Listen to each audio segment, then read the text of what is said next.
The Cubs are off to a slow start, still waiting for their offense to click. Meanwhile, the Rockies are off to their best start since 1995. It's the Cubs and the Rockies in CSN's regular season debut.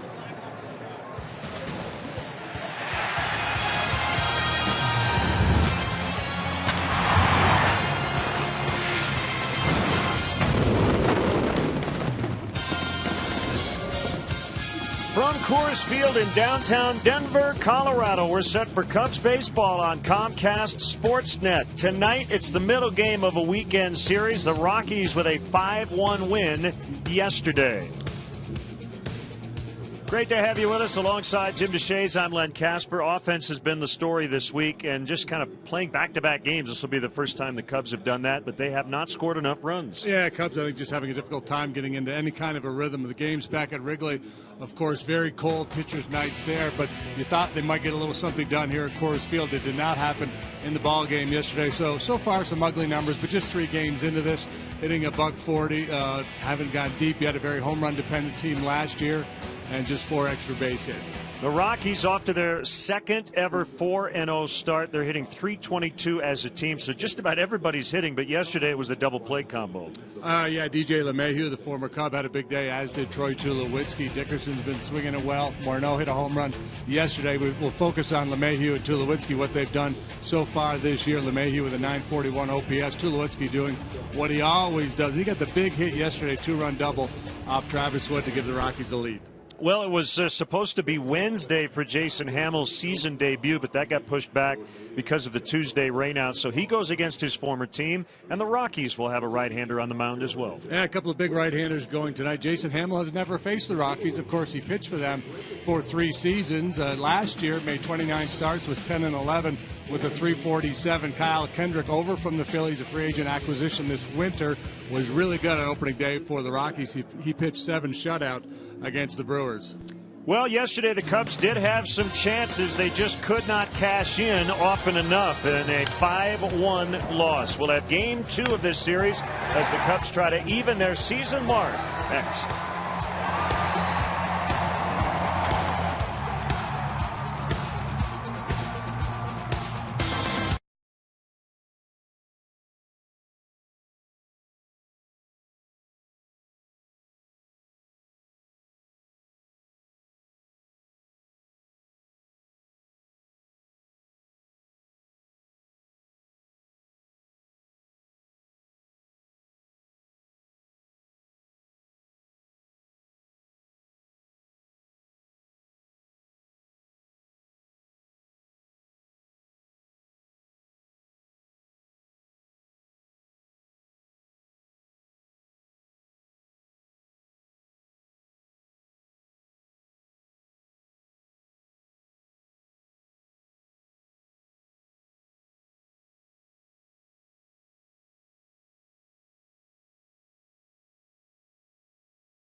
is brought to you in part by your Chicago area and Northwest Indiana Lexus dealer, who invites you to test drive a Lexus today.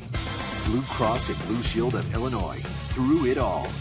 AT&T Uverse. Find out what's possible with AT&T. Call 1-800-PIG-ATT. Mobilizing your world. Ford. Check out America's freshest lineup at your local Ford store or at localfordstores.com. And by Southwest Airlines. Book your low fare now at southwest.com. Nice crowd here this evening. Last night or yesterday afternoon, almost 51,000 tickets distributed, a Coors Field record. So not quite that tonight, but still really nice audience for a Rockies team that has started 4-0 for the first time since 1995 and only the second time in franchise history. Let's get tonight's umpires. The crew chief is Gary Cederstrom, and he'll call balls and strikes.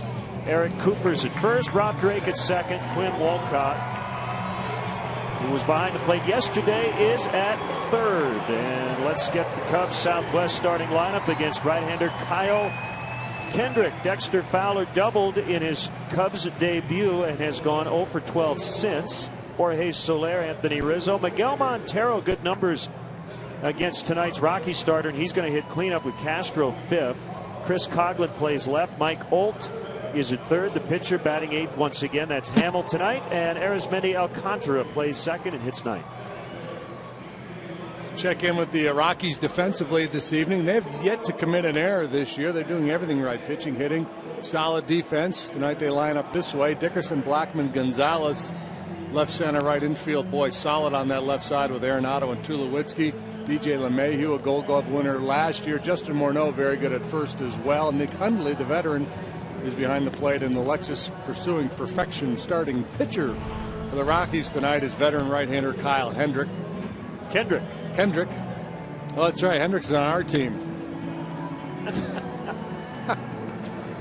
You look at his big league numbers, 75 and 68.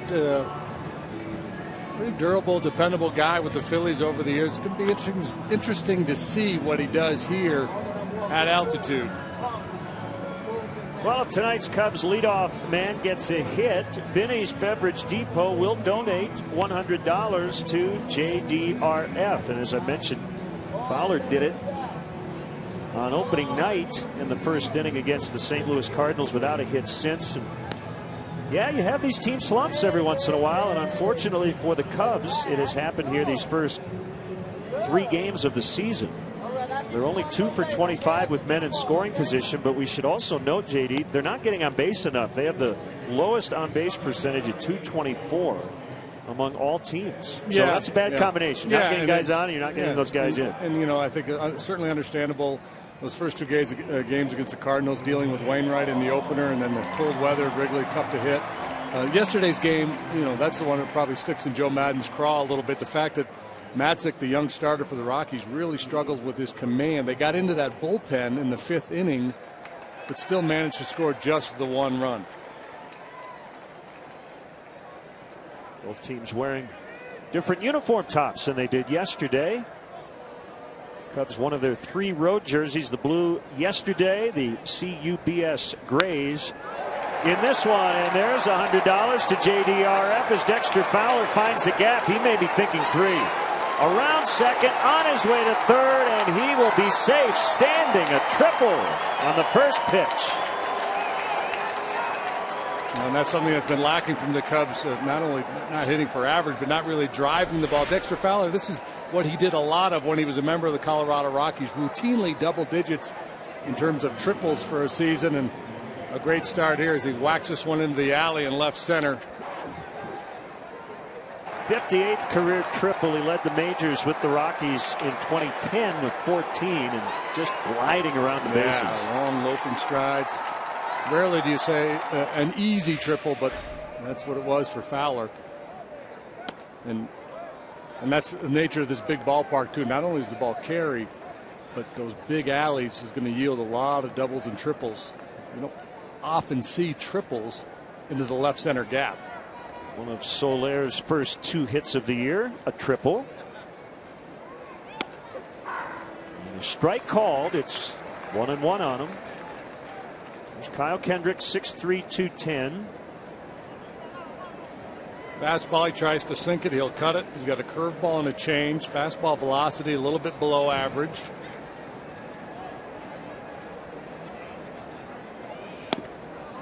I just think it's going to be a real battle for him.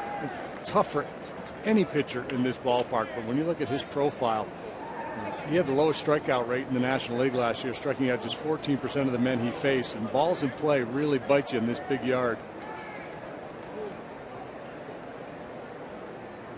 2-1 is hit foul past first. He also had the third highest home runs per 9 innings rate in the National League last year.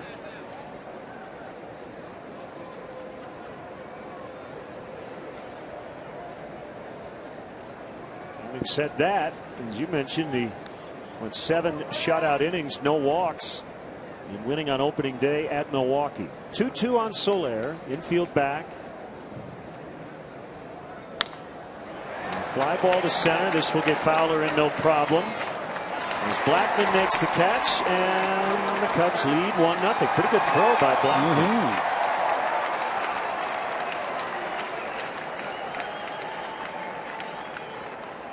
We talk so much about cashing in leadoff doubles. Absolutely have to cash in that leadoff triple. And Soler gets him home. The Cubs draw first blood. Early runs. How about that?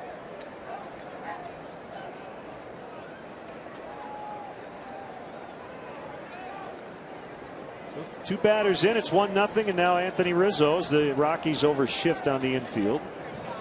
He's going deep tonight. Okay, that's my prediction.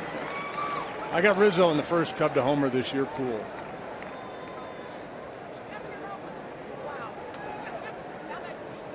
Rockies shifting a little bit more this year than they have in the past. Anthony reached all 4 times yesterday, including a bunt single.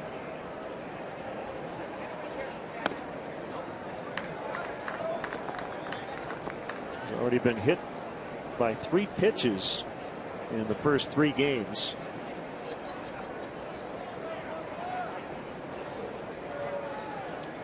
.67 very comfortable degrees as we get started. Lovely night. It is. And he just got clipped again.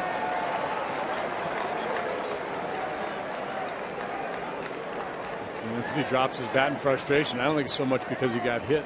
You know, it's just taking the bat out of his hands, not getting to swing. This is going to be the story. You know, they're going to continue to try to pound him in. That one just kind of a glancing blow on the hip. He's on a Ron Huntian pace. Al Montero in the cleanup spot, looking for his first hit as a Cub. Good block by Hundley. Well, quick feet for Hundley back there. Not only did he block it, but he picked it. No chance at all for Rizzo to advance.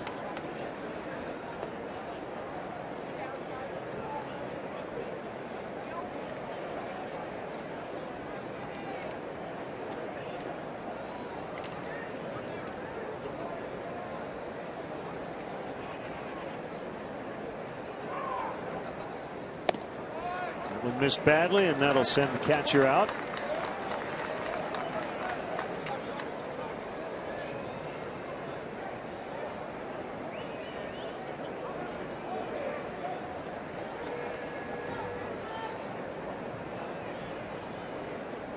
Well, Weiss very pleased with how his team has played. Not only are they 4-0, but they're doing pretty much everything right. Made a couple outs on the bases yesterday, but both of them were not bad baseball plays. Just trying to take an extra base. It wasn't reckless. I mentioned how tight they've been defensively. Bullpen has been lights out. 3-0.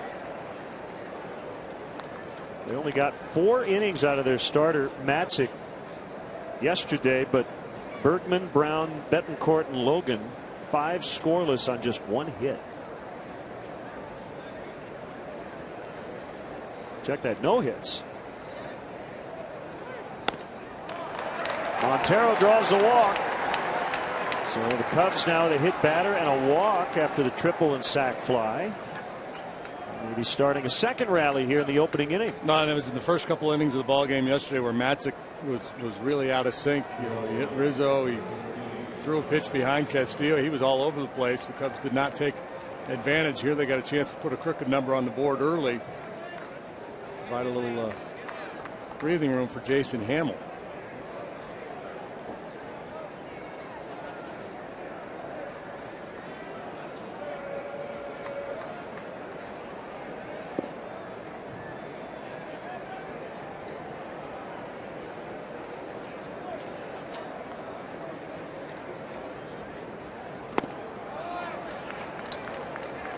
Kendrick in this ballpark in his career, 6 starts, 1 relief appearance, a win, a loss of .526 earned run average.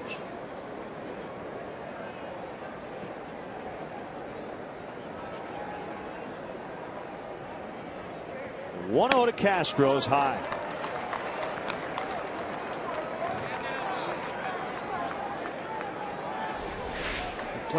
They were playing Castro a little bit the other way in the outfield. Now that it's gone 2-0, Blackman moves over more straight up, more likely to pull in a hitter's count.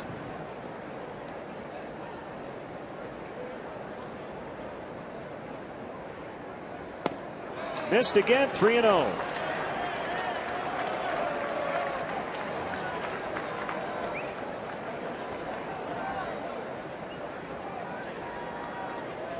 Kendrick doesn't walk a lot of people, but he doesn't strike out many either.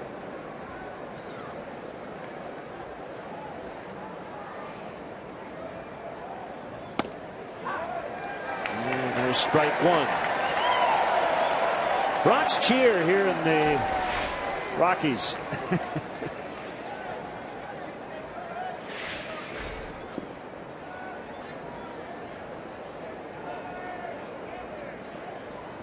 Coghlan on deck.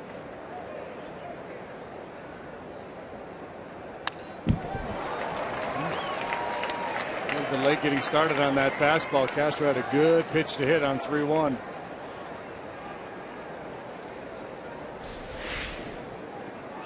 This is the Cubs' only trip to Denver this year. Hitters, boy, if they don't do some damage when they're in Denver, they feel like they missed a great opportunity.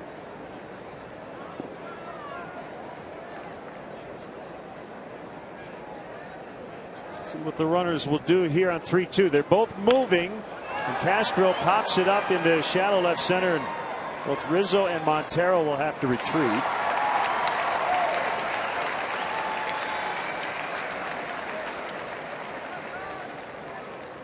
We'd love to get that 3-1 pitch back.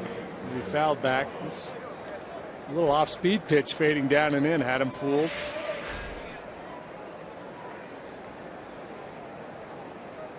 So 2 outs, and now it's Coghlan.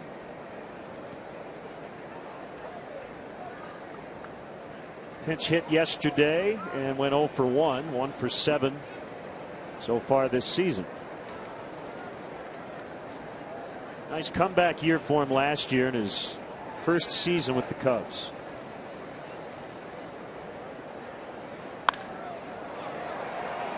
Left field, Dickerson is over and will not have a play.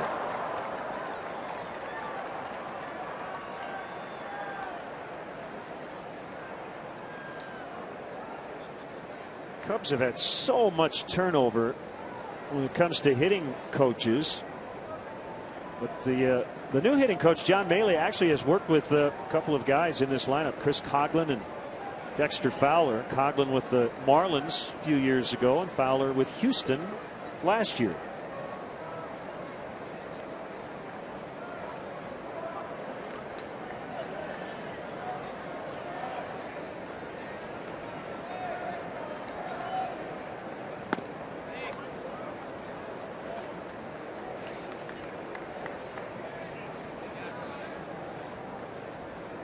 Talking to Joe Madden before the game about runners with runners in scoring position, and how pretty much everybody with every ball club, whenever you see them, they say, man, we can't get those guys in with less than 2 outs. No, nobody's even teams happy. Who lead the league nobody's say happy that. how they perform in that situation. Always want more. I guess it's good to be greedy.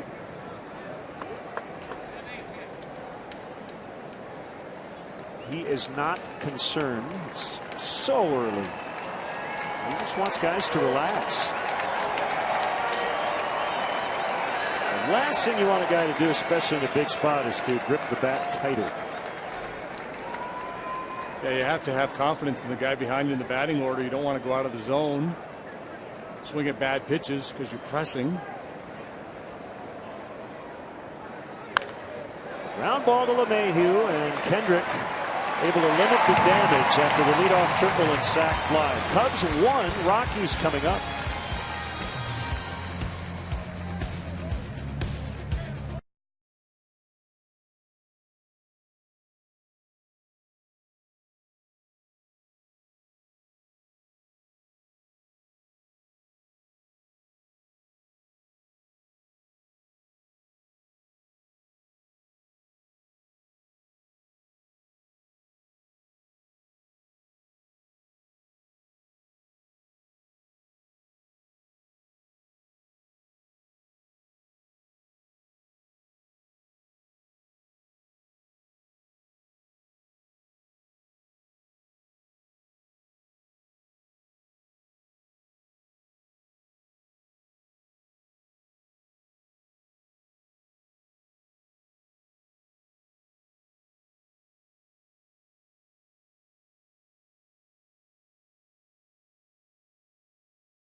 Starting lineup, and it has been pointed out this could be maybe the best lineup in the league if it stays healthy. That's a big question mark. Blackman, Gonzalez, Tulowitzki at the top, Morneau, Arenado, Dickerson in the middle, Hundley, LeMahieu, who moves from 9 to 8, with Kyle Kendrick, who had a couple of hits on opening day batting 9th.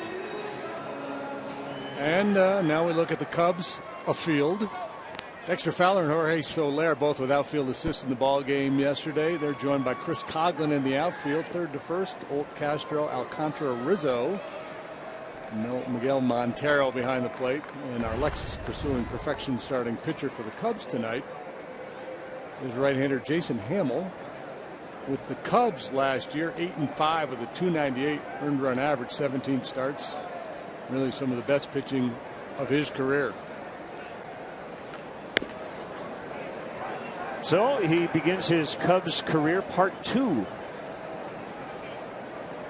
Was really good last year before he got traded to Oakland.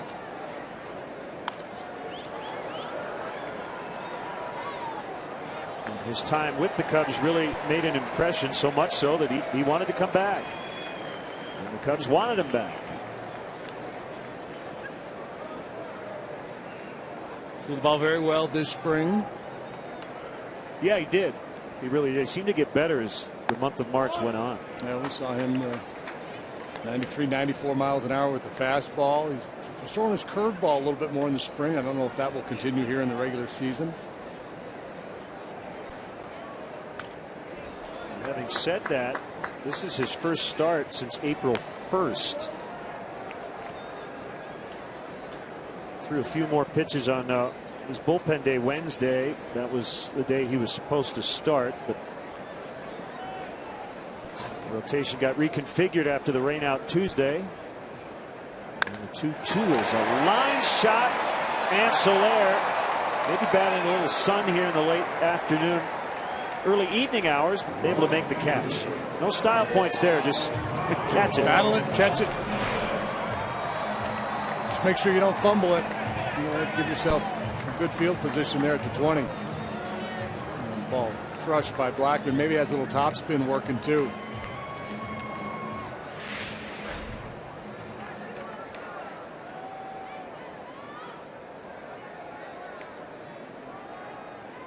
Now Carlos Gonzalez. 1 for 4 yesterday, which feels like a moral victory for the Cubs. He is a career .351 batter against the Cubs.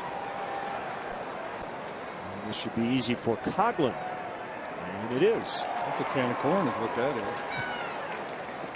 2009 through 2011, Jason Hamill was a Rocky. He was 27 and 30 with the Rocks, a .463 earned run average.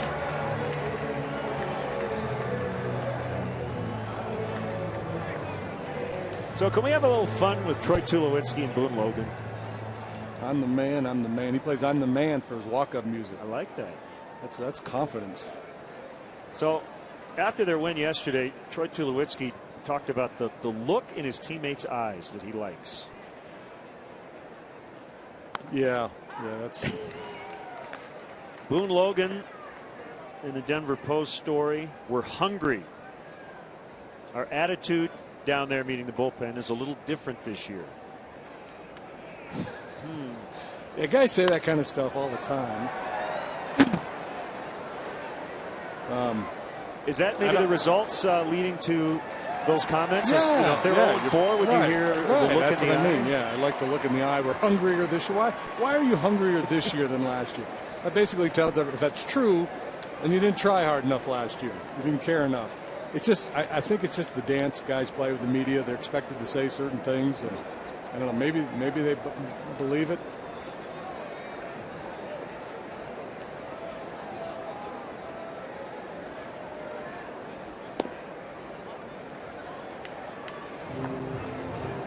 Yeah, this is not to bag on those guys. As you said, a lot of guys say those same things, and they might feel it, but it feels a little maybe overstated. Believe me, if the Rockies stay in contention this year, it'll have nothing to do with the look in their eye. It'll be the health and the production. Yeah, and I'm a cynic, so I always second guess we needed to come together, and the chemistry in the clubhouse, and I don't discount that completely, but I think it's overstated, especially in this game. Nobody's blocking for each other, nobody's passing for each other, passing to each other, I should say.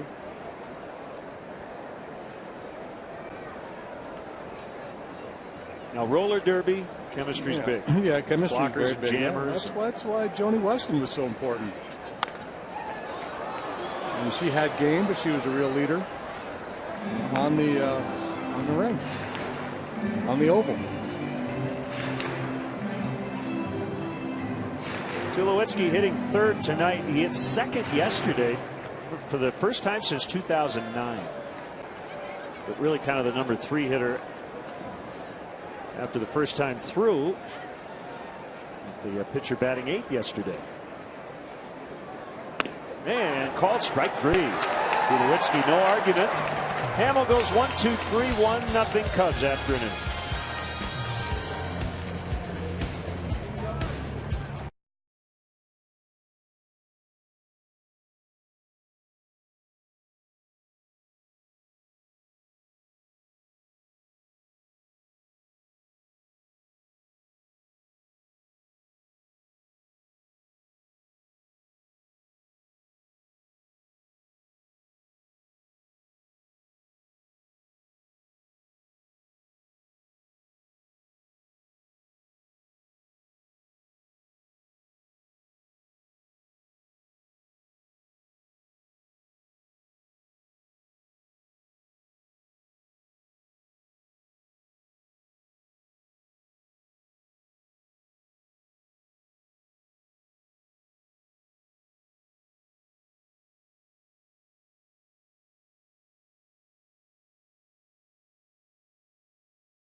Go for another road win against the Brooklyn Nets, starting at 6, right here on CSN Chicago.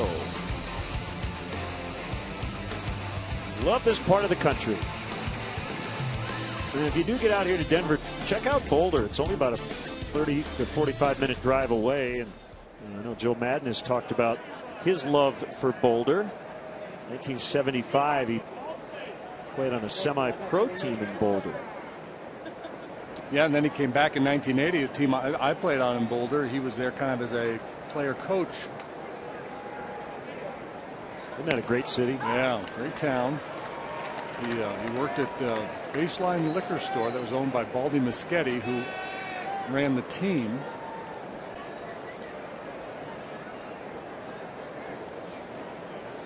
The 0-1 to Mike Olt. This is outside.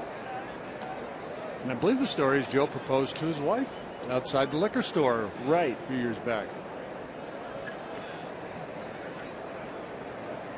Reminiscing about the good old days of Boulder. 1-2. Big key for Kendrick, that changeup on the plate, down below the knees. Effective against both right and left-handed hitters. One of those command guys, you really want to jump him early before he gets settled in. The dark horse, does that sound right? Yeah, I remember reading that. I don't remember the dark horse bar and grill, but I know it holds a special place in Joe's heart.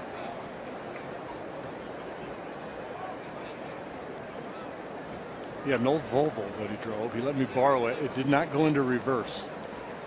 If you wanted to go backwards, you had to put it in neutral, open the door, and stick your foot out and push. And you had to be very careful where you parked. So if you're on a little incline, you had a much better chance. It was a great car. 2 balls, 2 strikes.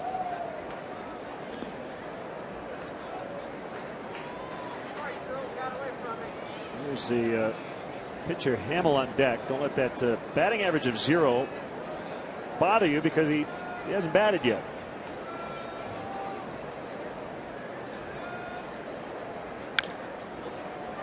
Two hops to Arenado. Hey, Cub fans, let's go. The 2015 Cubs look to make some noise at Wrigley Field. Back home on Monday for a series with the Reds, and then the Fighting Friars, the Pods, come to town for the weekend. Tickets are still available for every game. Get your tickets at Cubs.com.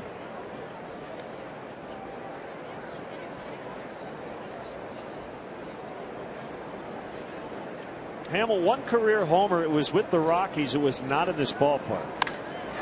It was a base hit.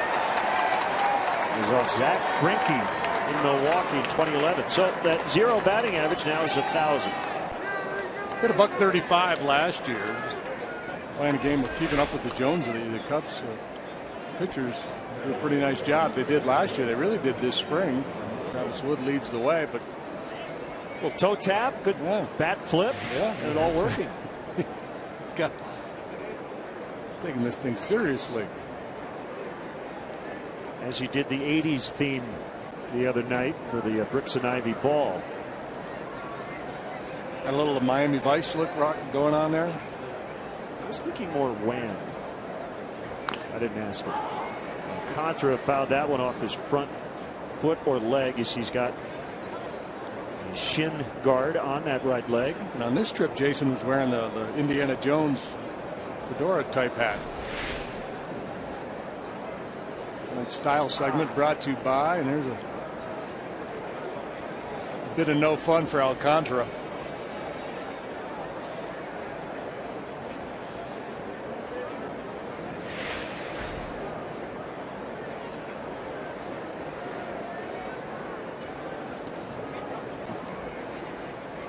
Still looking for his first hit of the year. Walked yesterday, 0 for 3.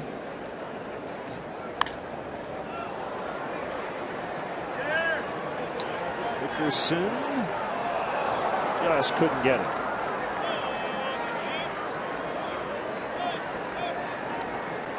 Not that we have to remind Cub fans, but here's the deal with these types of plays. If you reach into the stands, fans can kind of challenge you for the ball. It's when the fan reaches over that barrier that you could have fan interference. Right. Umpire deems that you are in position to make a play on the ball.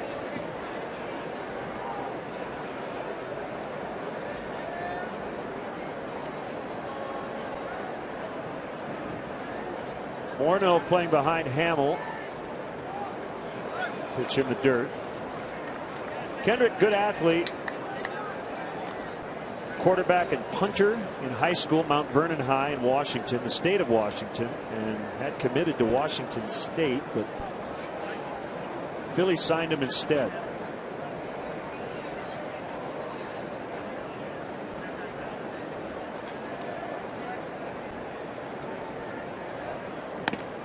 Does that mean he has a football mentality? Maybe.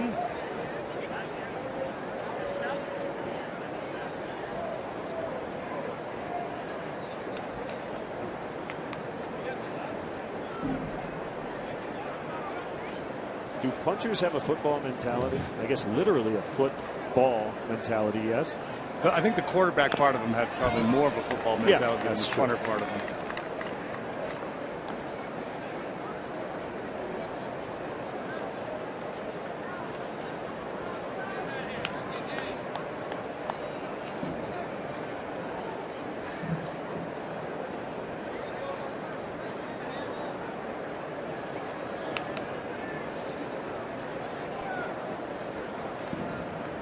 Stay back on the changeup. That's a challenge for Alcantara. Does a nice job there.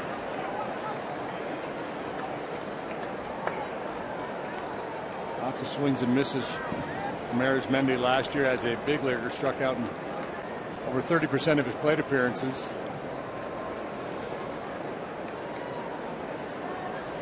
Hit 205, but showed power.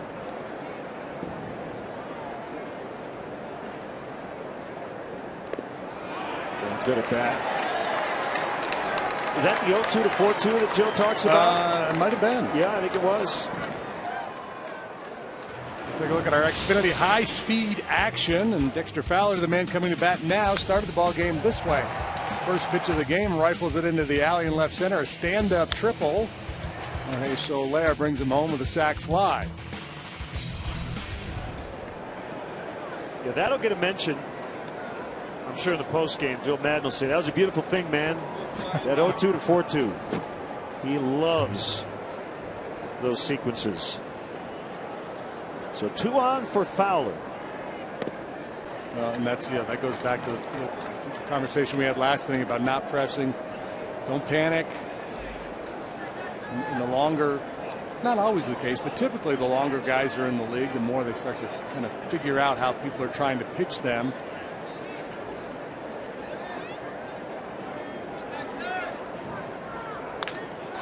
Hooked into the right field corner. It's deep, and it's a fair ball.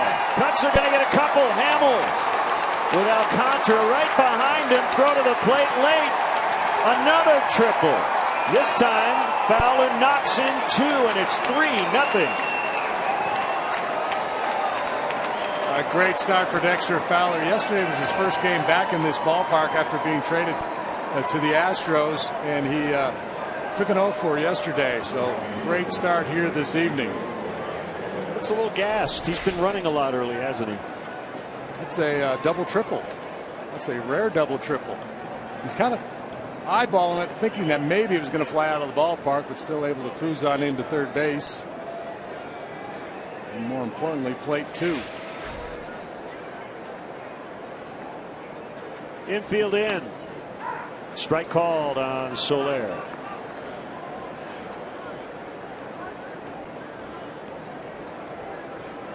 Infield in, a dicey proposition when Soler's in the batter's box, especially for those guys on the pull side.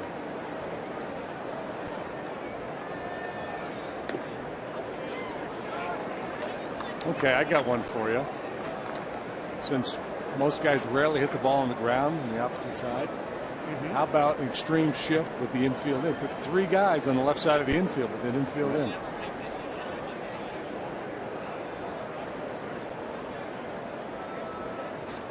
It'll happen at some point. Yeah. Fowler ready to tag.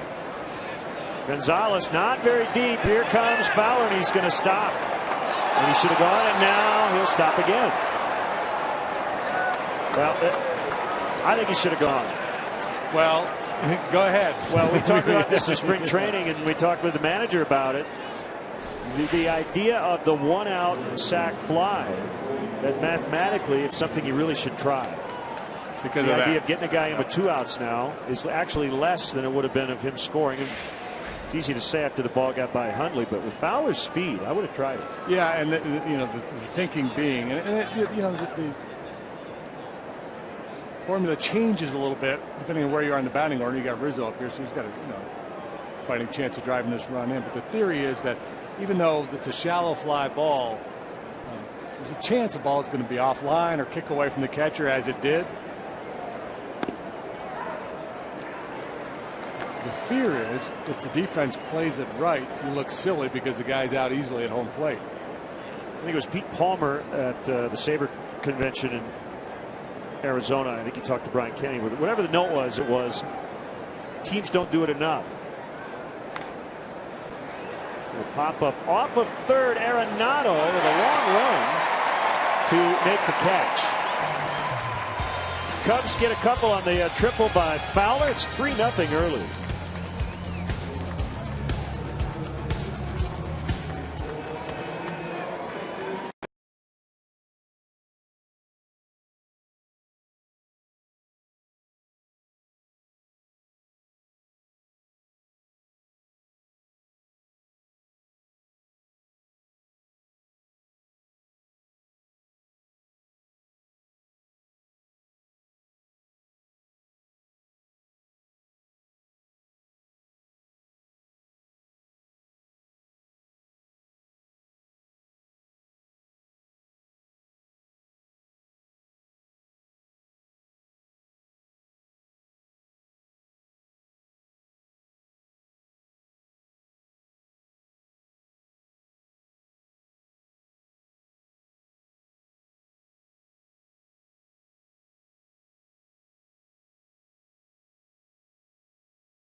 Cubs take on the Reds. First pitch will be delivered at 1:20, and the first 10,000 fans at the ballpark will receive a Cubs Winter Aviator hat presented by Pepsi. For more information or to purchase tickets, visit Cubs.com.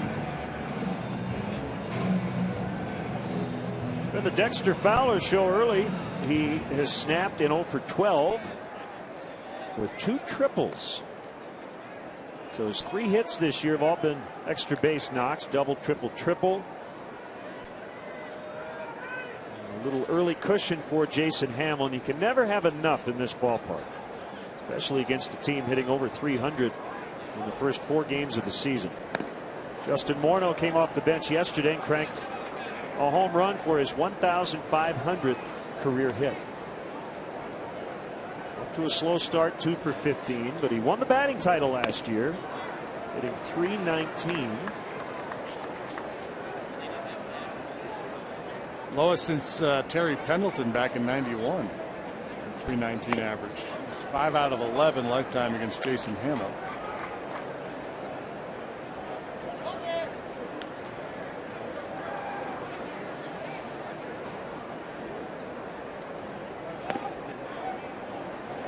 Good approach at the plate, very balanced, high average hitter, ton of doubles throughout his career.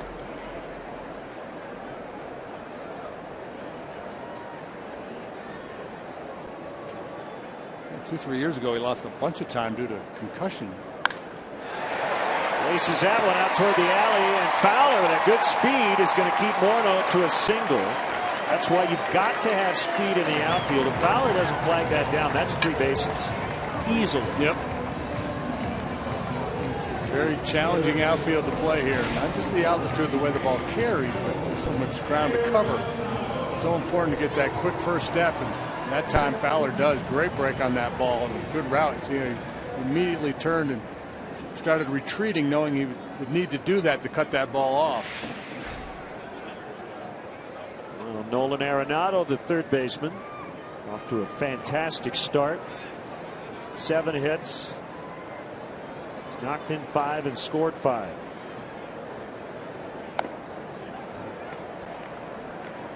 And might be the best defensive third baseman in the game today.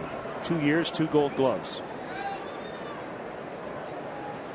Made a couple real nice plays yesterday. He's got great hands. A couple little tricky in between hops to contend with.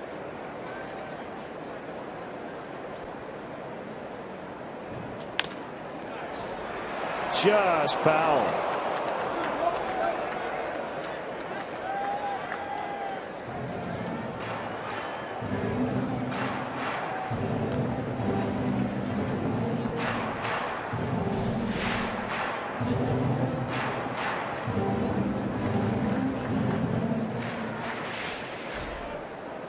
A lot of matinees today. White Sox finally grab a win, beating the Twins 5-4. No decision for Jeff Samardzija. Former Cub Giovanni Soto went deep for the White Sox. That's deep, and she's going to go. Gone. 2-run homer, Nolan Arenado, his second of the season.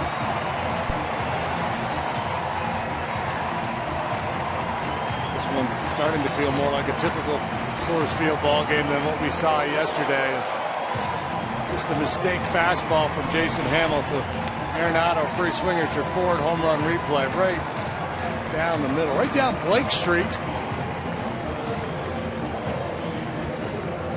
18 of them last year for Arenado. No doubter.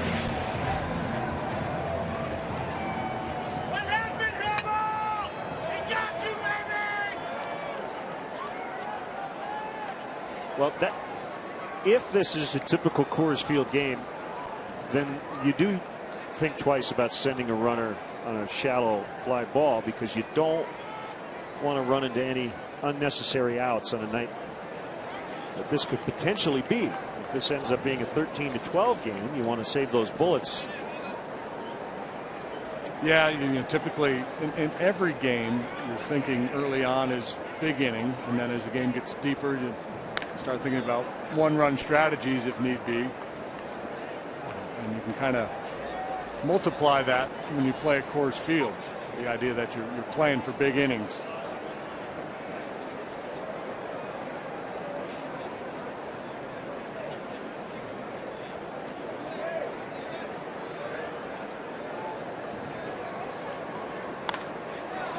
Dickerson with a fly ball to the right. Good pitch. Soler makes the catch. Yeah, he got in on it yesterday. Dickerson was hitting everything the other way, and that's his natural stroke, is to kind of that inside out, drive it towards left center. That's when he does his best work. So you got to do some work inside on him, and Hamill makes a real good pitch there on the inside corner, inducing the weak contact. Just a lazy fly ball.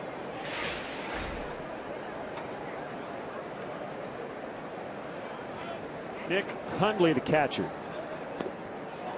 makes a slider low. Rockies really felt like they had to get better defensively behind the plate. We've been very happy with the work Hundley has done in that regard. He has caught every inning so far.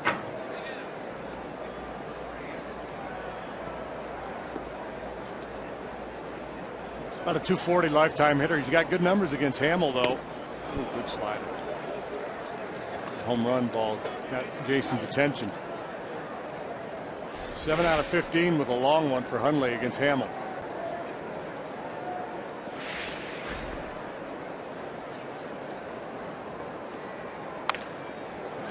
Right side picked up by Alcantara for the second out.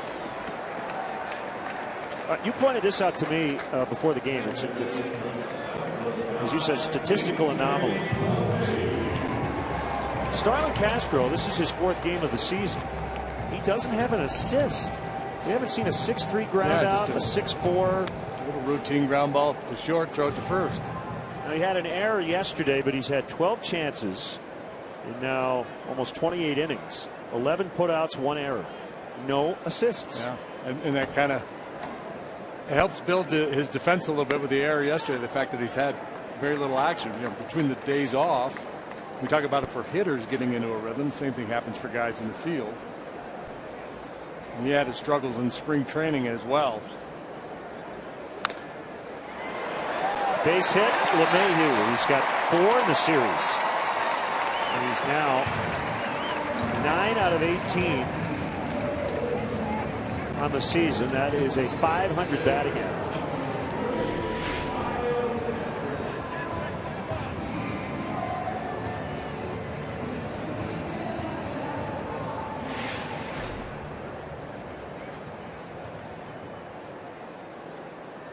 If I were a pitcher here, I would lobby really hard to have them grow that infield grass as high as possible and water down that dirt in front of home plate as much as possible.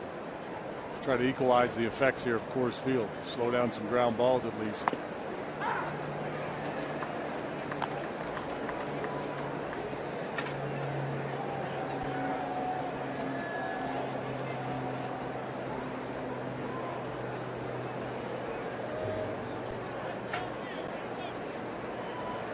It is funny we talk about somehow leveling the playing field here, and they've had the humidor for a while, but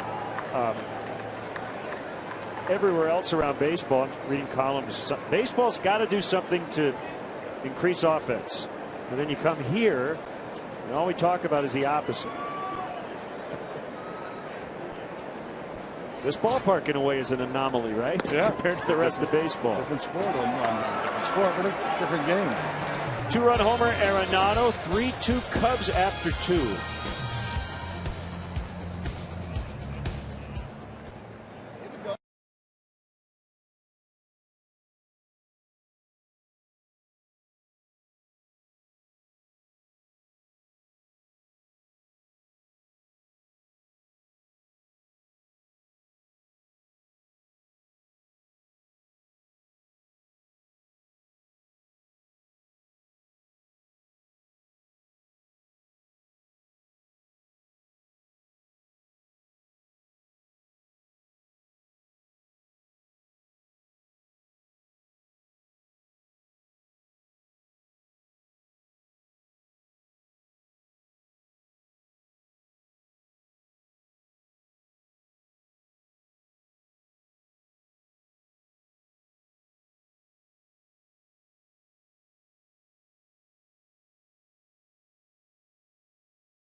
Comcast Sportsnet, brought to you by Nationwide agent Jeff Vukovich. Visit Jeff at jeffvuk.com. Nationwide is on your side. This is the first time the Cubs have played on back-to-back days.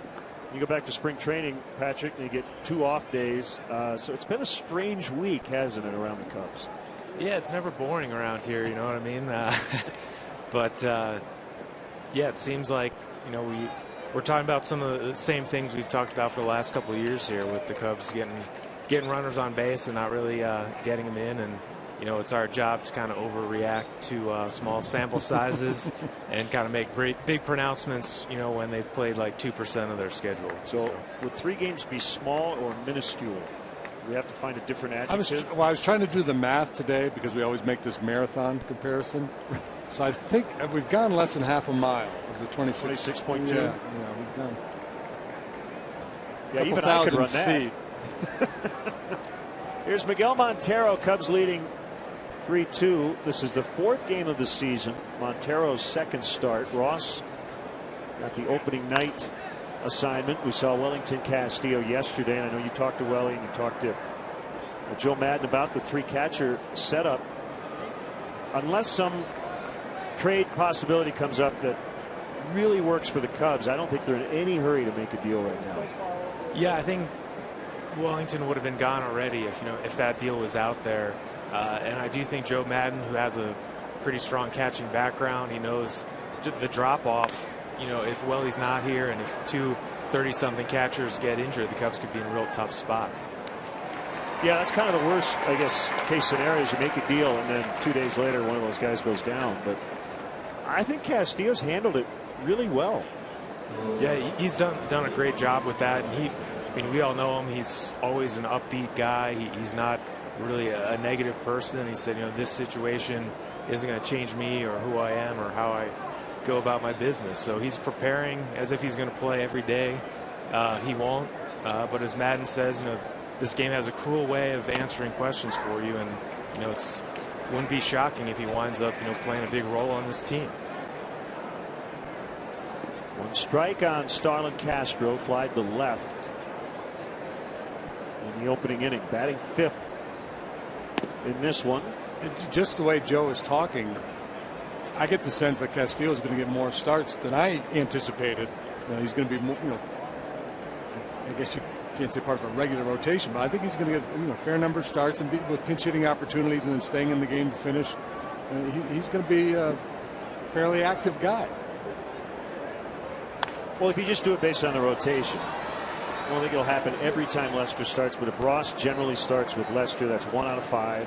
I think Welly could probably get another start in there against a lefty, and then maybe Montero, 2.5 to 3 starts every time through the rotation. Yeah, when we got to spring training, I don't know if anyone in the interview room started laughing or rolling their eyes, but that's kind of what you felt when Jed and Thie were talking like, we could carry 3 catchers, and Madden said there are certain scenarios, and maybe they didn't think they'd actually go through with it, but there are ways where it could make sense. And if you think you're a contending team, you can't just have two catchers who've played so long in the game and who've had some injury concerns or production concerns in the past. First strikeout for Kendrick. 2 outs in the inning, and it'll bring up Coghlan. So with more of the emphasis on the big league club this year, I still find myself taking a peek at Kyle Schwarber hitting his first Double-A home run for Tennessee.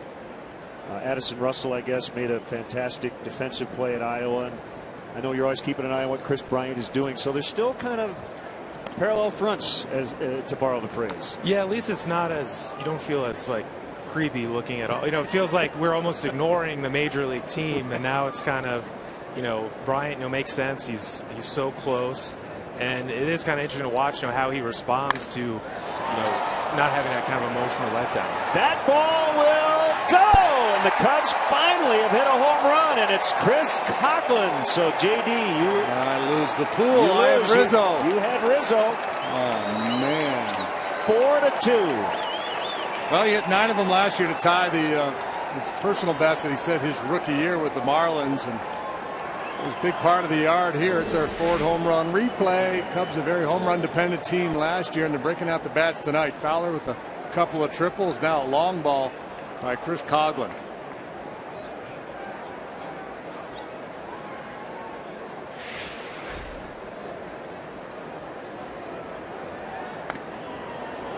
Again, it's going back to our conversation at the outset about Kyle Kendrick. I think he's really going to have a tough time in this ballpark.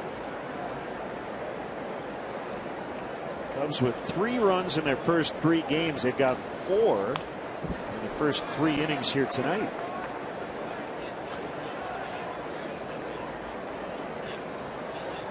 So Patrick, the narrative shifting. Now it's about the great. Well, they figured Cubs it out offense. overnight. Yeah. We've got a long way to go tonight. They've got that look in their eye. They're right. hungry, and I think they looked themselves in the mirror before this game.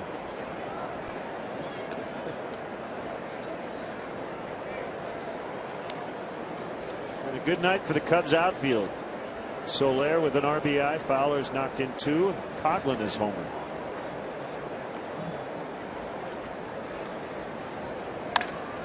Mike Holt, opposite field toward the bullpen. Gone! Back to back. 5-2.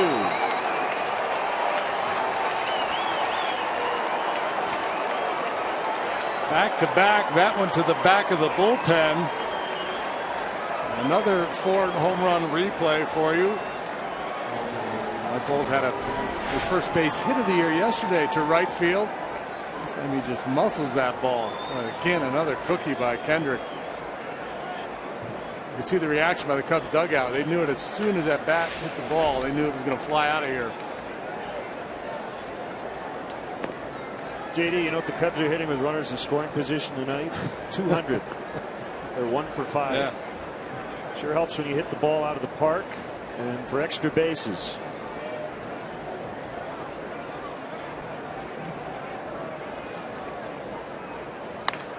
Get out of here. Jason Hamill is 2 for 2. Oh, that's staying in the park. Jason Hamill is batting .200 on the young season.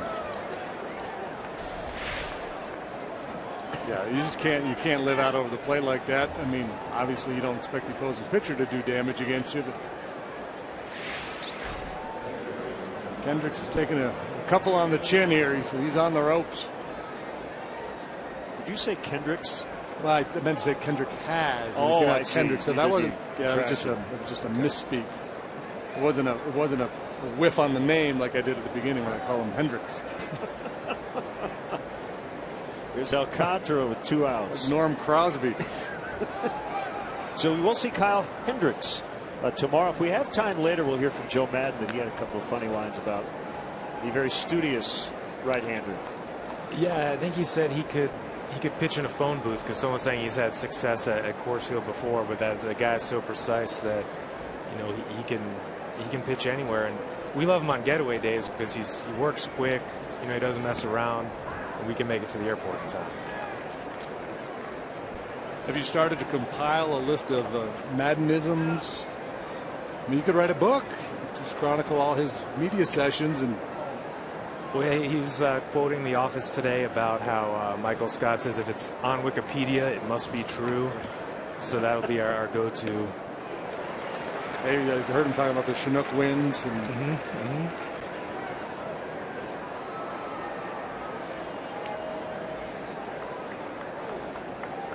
Well, as I said last time Alcantara was up, he went 0-2 to 4-2, and Joe will, after the game, will say that was a beautiful thing, man.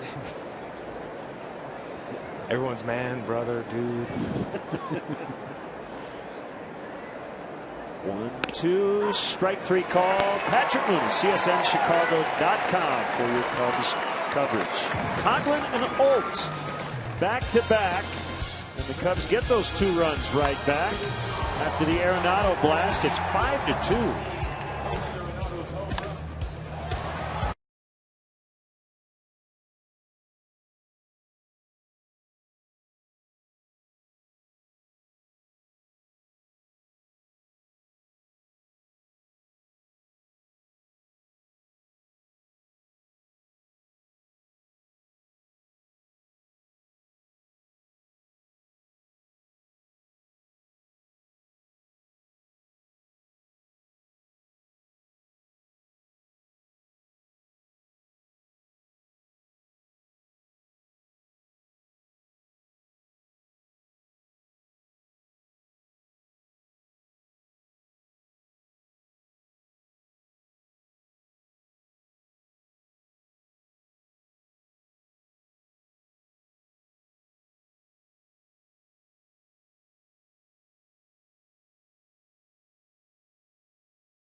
And then Mike Olt hitting into Javier Baez territory, the Rockies bullpen.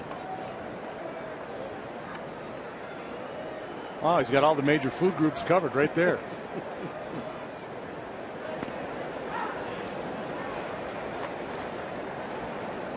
Yes, JD, Twitter has responded to your Jason Hamill batting 2,000. You knew that was coming. Yeah. Oh, is that right? They didn't get the tongue. No, you sold it well. That's a tried and true for you. Yeah. 2 strikes on an all-star from last year, Charlie Blackmon. Yeah, 19 bombs, stole a bunch of bases, went for a high average. A breakout year for him. He's not a kid. He's 28-ish.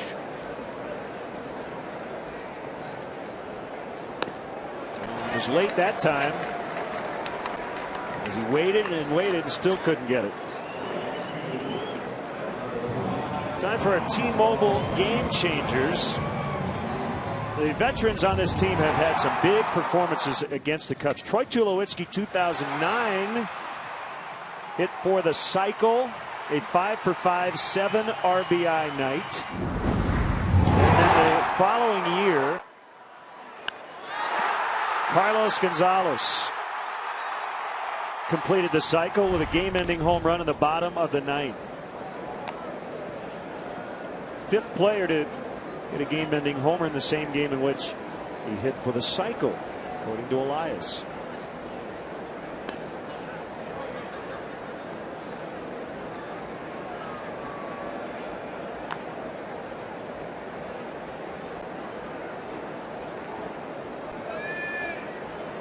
See how aggressive Hamill wants to be here on 2-0. He's got a 3-run cushion.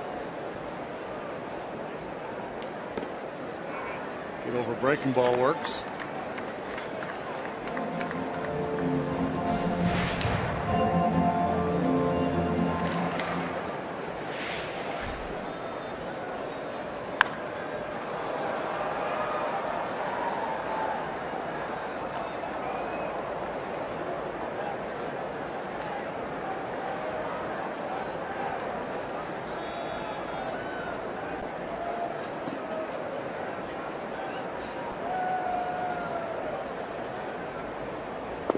Swing and a miss. Strike 3. Good comeback by Hamill.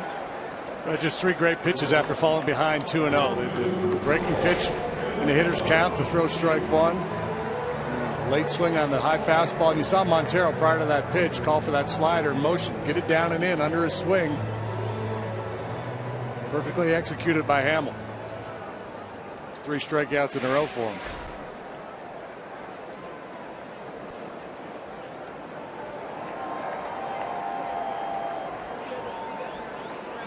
There's Tulowitzki. Drives one out toward the alley.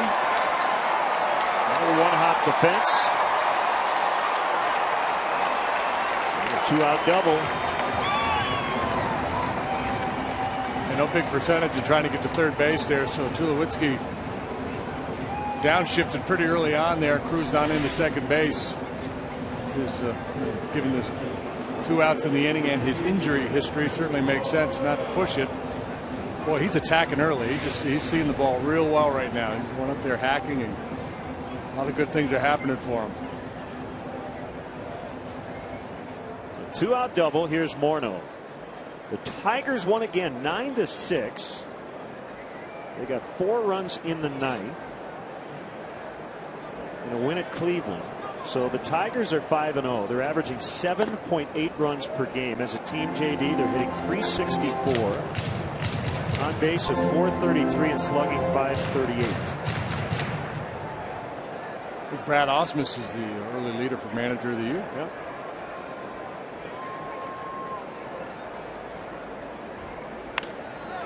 Little bloop's going to drop down. Tulowitzki will come around to score.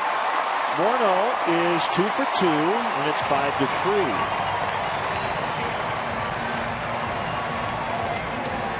This starting to look like an old-fashioned Denver shootout. The double to Tulowitzki was a little bit of a hanging breaking ball, but it was just trying to get over first pitch. And this is a good pitch in on the hands of Morneau. It's a bit of misfortune for Hamill here in the third. You have to just stay tough-minded and realize a lot of bad things are possible when you pitch in this ballpark.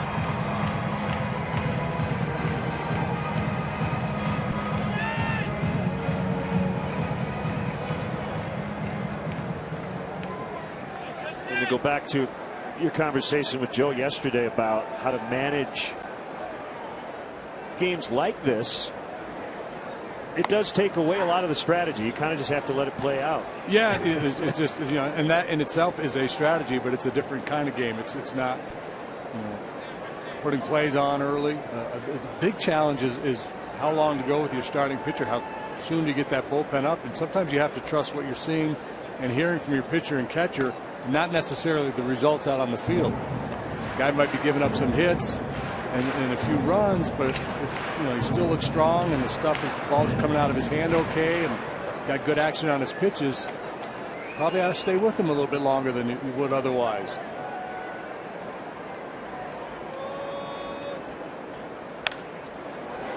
Hard but foul. Last time up, Arenado got all of it. His second home run here in the early going. Mid-thigh fastball over the heart of the plate. And that last pitch was dangerous as well.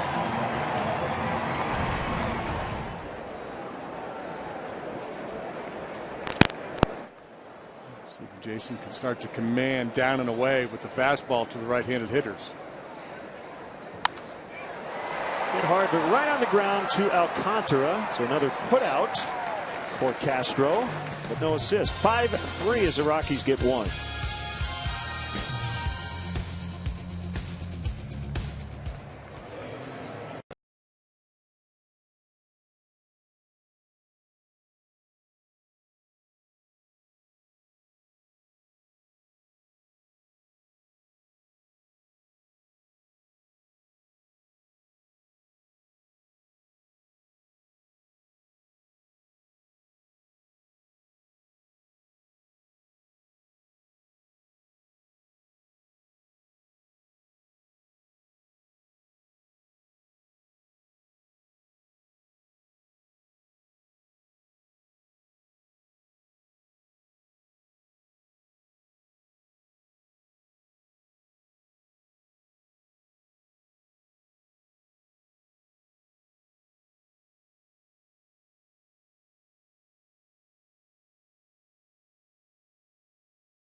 Wrigley Field, Starlin, Castro, and the Cubs will battle Joey Votto and the Reds starting at 6:30. The pregame coverage on CSN Plus. The Reds finally dropped a game today. They're 4-1 to start the season. Cardinals beat them 4-1. Waka over Cueto. Here it's 5-3 Cubs.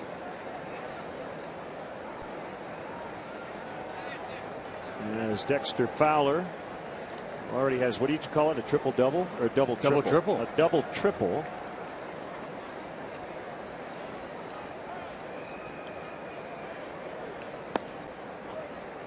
Ball one low.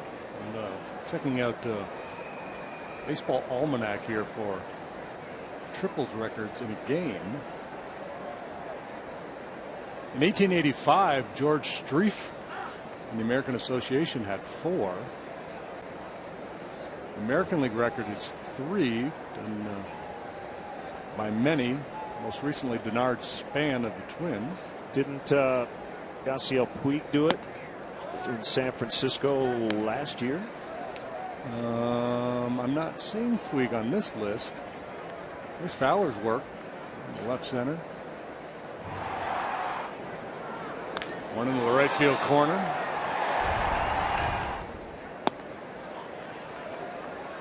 Three balls, no strikes. According to Baseball Almanac, the last player to have 3 in a game in the National League was Rafael Furcal in 2002. All 4, he's on again. Well, it may not count last year. Maybe it hasn't updated. Yeah, Puig last year, July 25th, 3 triples at San Francisco.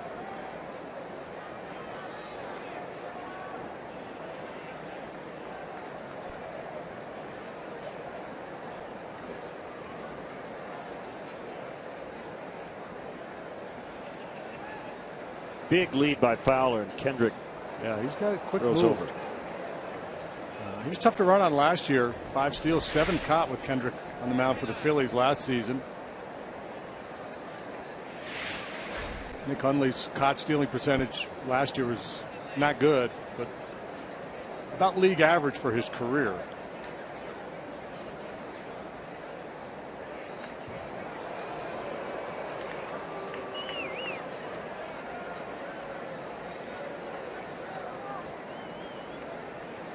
At Frankie Dynamite sent us a tweet, and I love your thinking. Is a cycle better than 4 home runs? No. Talking about the Gonzalez and Tulowitzki cycles.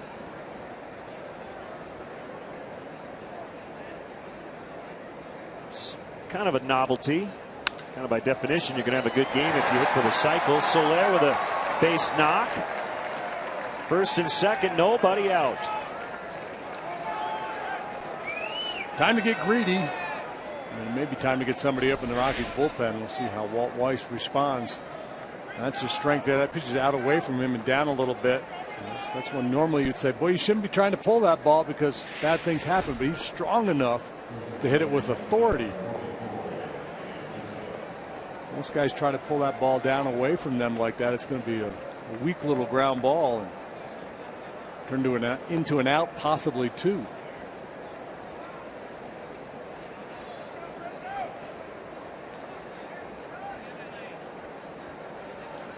Rockies can't put on that big shift against Rizzo with 2 men on, and ball 1. Why, you ask? Well, you got to have somebody over near third. The runner at second. It's part of it.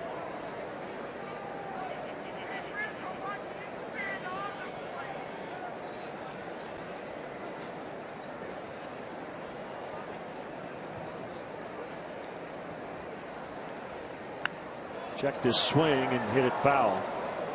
You referenced Troy Tulowitzki yesterday and how much movement in and out of the batter's box, which he's going to probably have to tweak at some point or just pay some fines. That glove, he's focused on that glove between pitches. He's always looking in the glove, rubbing the leather, just like that.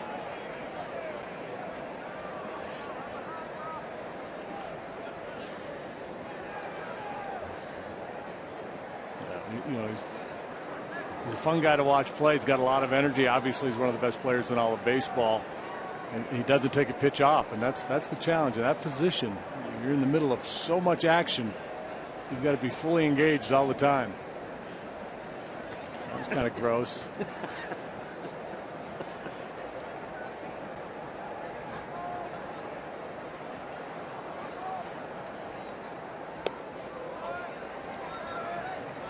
Infielders and gloves. That's the only time, like in ever anywhere, where spitting on something is a sign of like affection. Infielders are always spitting into their gloves. Right. There you go.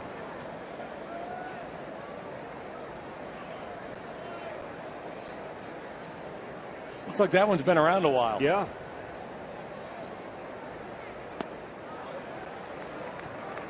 3-1.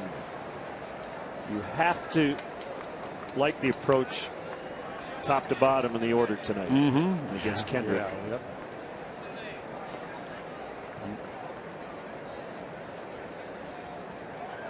Be surprised if he sees a fastball in the zone here. On the ground, 3-6-1. Oh, that hurts. They turn it the hard way. So Fowler now at third, with 2 outs in the inning. Yeah, well, color me surprised because he did get a fastball in the zone, a little sinker down. Kendrick, when pushed against the wall, had to make a pitch, and he did. A little sinker or cutter.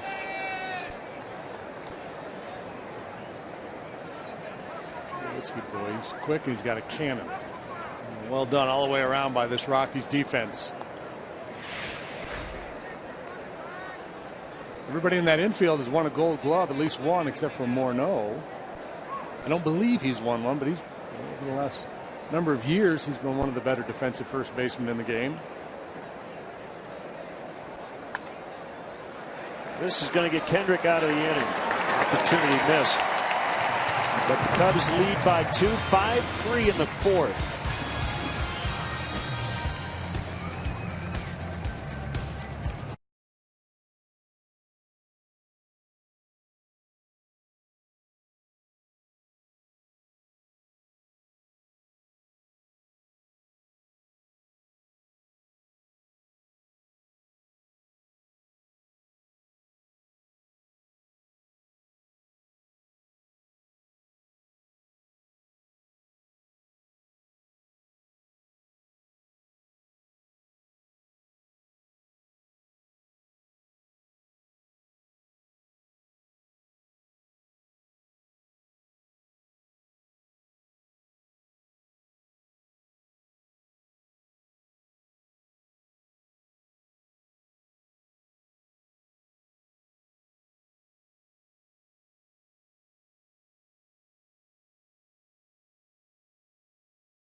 At Wrigley Field, the Nuveen Investment Suites can accommodate anywhere from 15 to 55 guests. It include food, all-you-can-drink beverages, and parking.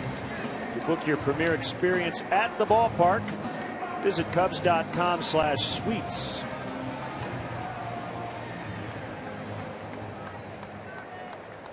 Cubs 5, Rockies 3. Justin Morneau's had a big series already. Home run yesterday, 2 hits, an RBI, and started a key double play to help out his pitcher.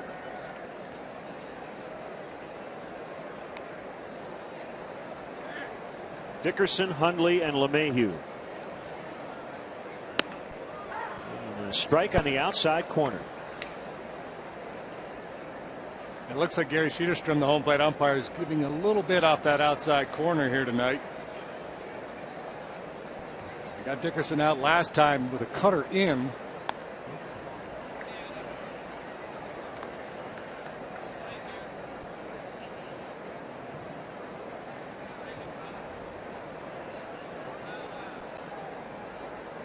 Jason Hamill went to South Kitsap High School in Port Orchard, Washington. Straight change. Over 90% of the pitches from Jason Hamill last year were fastball slider. He didn't use his curveball very much, didn't use his changeup much. The curveball and the changeup a little bit more this spring. I asked him about it the other day. He said, I don't know, I'm really going to throw those pitches any more than I have in the past. Base hit to the right. some of it, what we saw in spring training, was just he and Montero getting to know each other a little bit.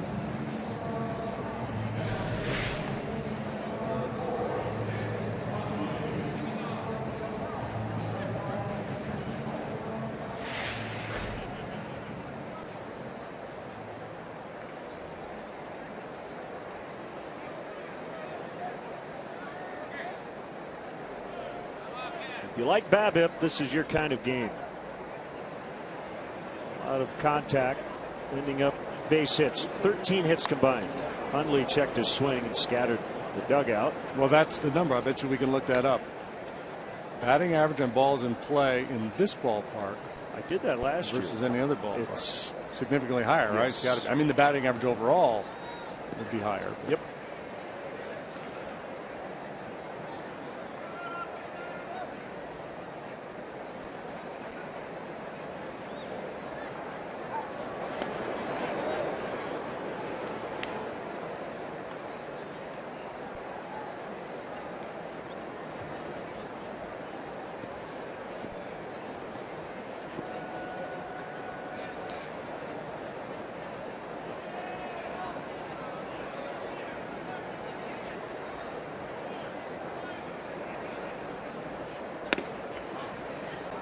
Missed by much. 1 ball, 1 strike.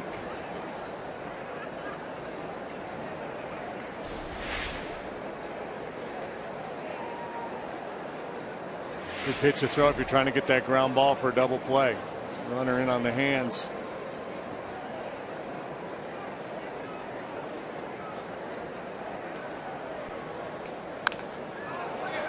Fouled away.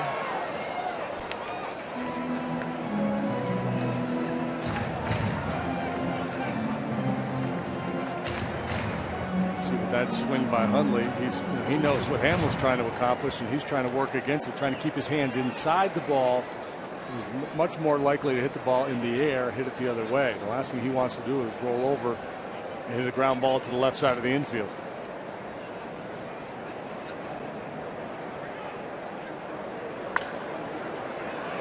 It's foul. I have your answer. Yes. All right, 1995, this ballpark opened, right? Mm-hmm. The batting average on balls in play, major league wide, 298.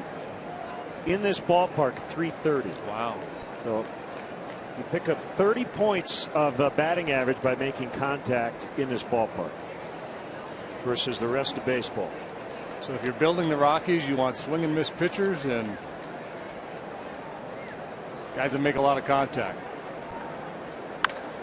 The play ball. How about an assist for Castro? 2. There you go. 4-6-3. Well, at the end of the day, Hamill wins the battle. He gets his ground ball. Hundley did a nice job trying to stay inside. He shot it the other way, but on the ground to Alcantara, perfectly positioned. The rest is pretty easy.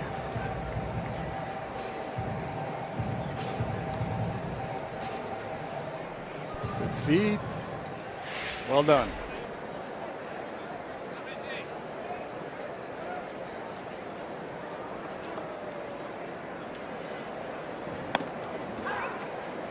Batting average just overall from 1995 to this moment in time, 263, 300 here.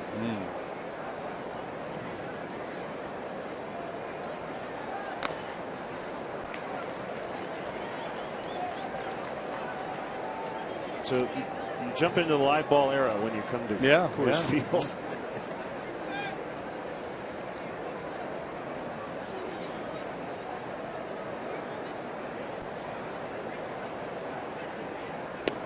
There really isn't anything like it in team sport, is there? I mean, there are baseball stadiums that they all have their little quirks and nuances. Some are pitcher friendly, some hitter friendly, but to this extreme,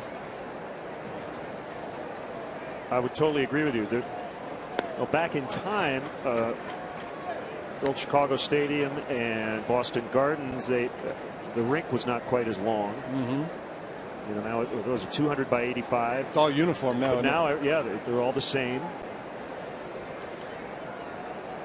I think Wrigley, because of the quirks, is maybe the team picture, but I think, yes, this is the most unique situation in all of sports. LeMahieu 2 for 2. Yeah, well, the thing about Wrigley is more Jekyll and Hyde, right? Some days it's a great hitter's ballpark, other days it's a great pitcher's ballpark. This place is always a hitter's ballpark, right, to an extreme. Yeah. This guy's Mayhew's out of control here. He has 5 hits in this series. It's a line drive every time up.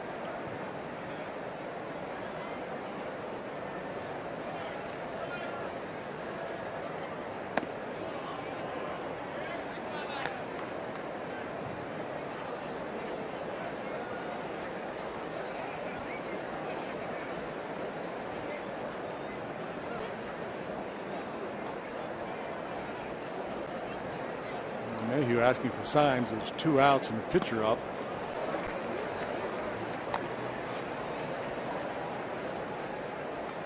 I'm sure he's got a don't go, unless they're thinking that they're going to hit for the pitcher next inning if he gets thrown out trying to steal here.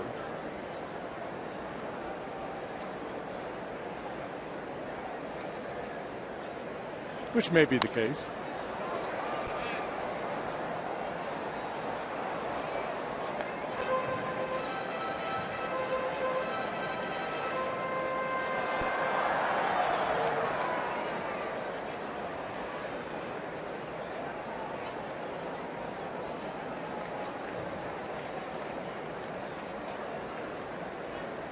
One ball and 2 strikes.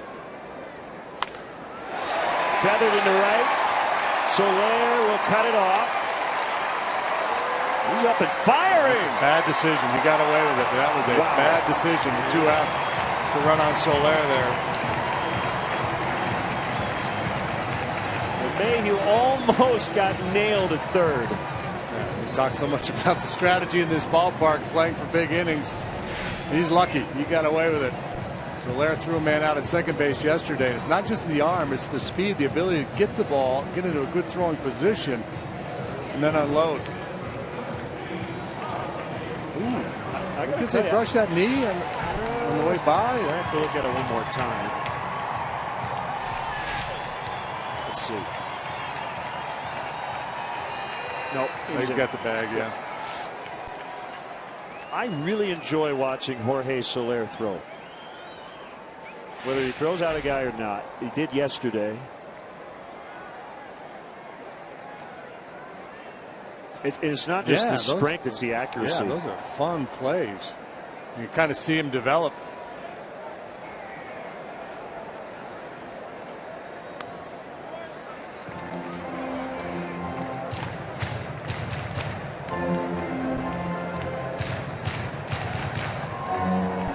There have been 3 hits in this inning, but because of this 4-6-3, no runs at this point.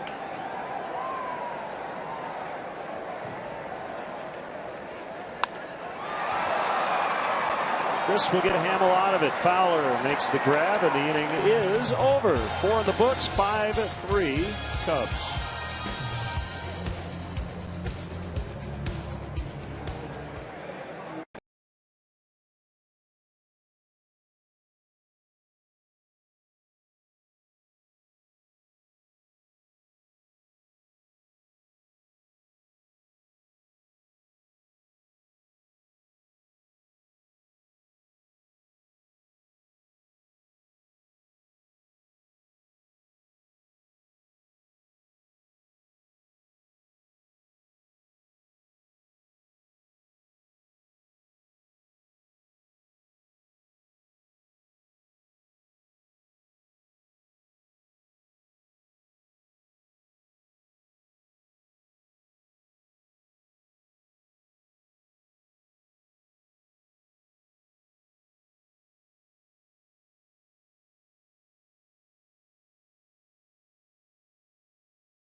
This August 10th through the 16th. Visit PGAChampionship.com to purchase limited remaining tickets. A tradition like no other. You're supposed to say no over to Len Casper, 14. Jason Hammel's got 2 hits in this ball game in the 8th spot. More importantly, he has the lead on the mound. 5-3 as the Cubs bat here in inning number 5 against Kyle Kendrick.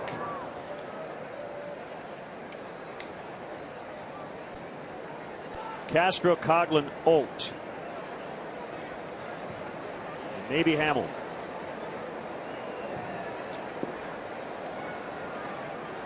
Castro has 1 RBI. It was a game winner on Wednesday versus St. Louis. And he drives this ball to deep left, and it will get on out of here. Number 3 for the Cubs tonight.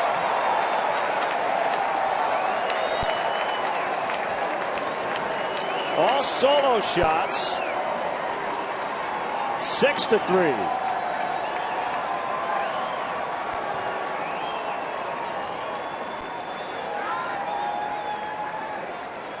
Wow. First pitch swinging. Castro had been 0 for 2, struck out last time. This time he gets the head out in front. It's a good long look at it. There's your Ford home run replay. Ford's getting their money's worth tonight.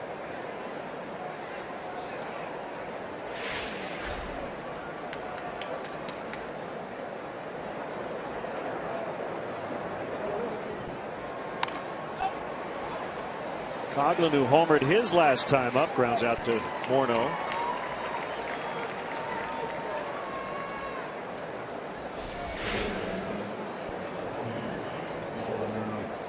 The hat right out of his hand. Didn't spill a drop.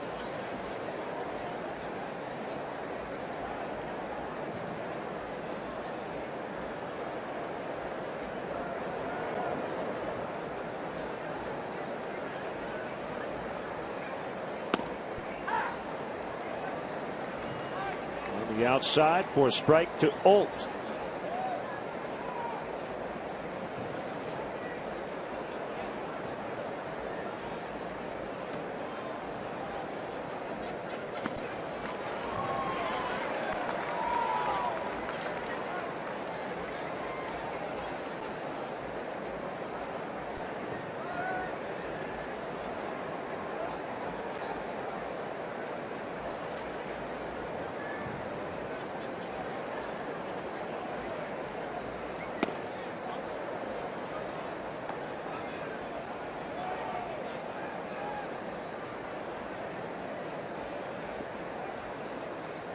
Cubs went homerless to start the season. First 3 games. They've hit a trio tonight.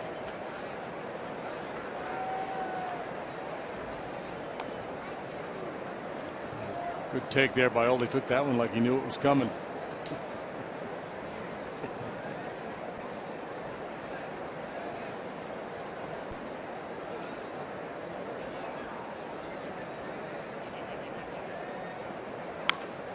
Remind me to never ask a player ever again, would you rather hit a home run or X? The answer is always a home run. Guys are just walking on cloud 9 in the dugout after they hit a home run. There's no better feeling in this game.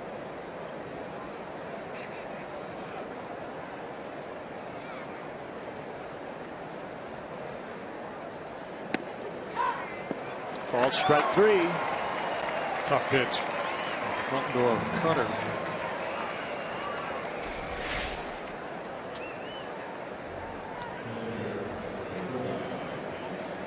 Grabs that inside corner. 3rd strikeout for Kendrick.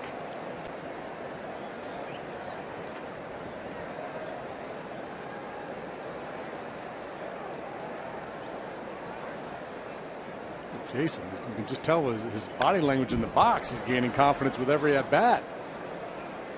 He's got that look. He's got that look. He's got the waggle going.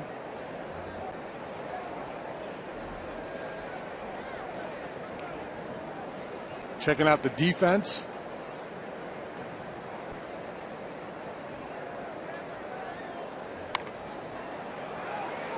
That will drop foul in his bid for a 3 for 3. Almost a thing of beauty.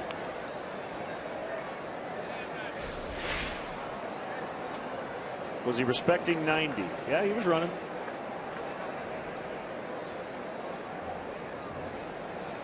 Took him a while to find the ball.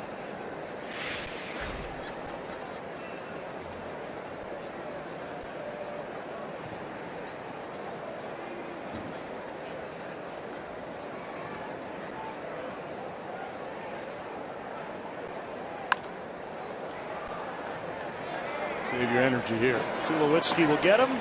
Leadoff homer, Starlin Castro. The Cubs now have a 3-run lead. It's 6-3 as we go to the last of the 5th.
Cubs with 3 home runs from those guys.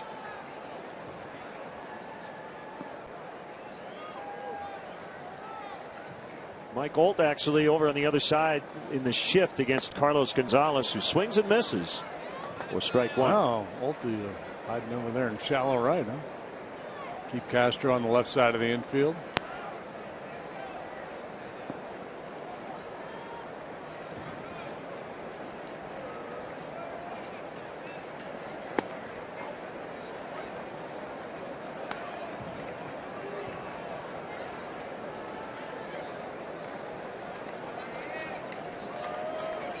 Red Sox won again.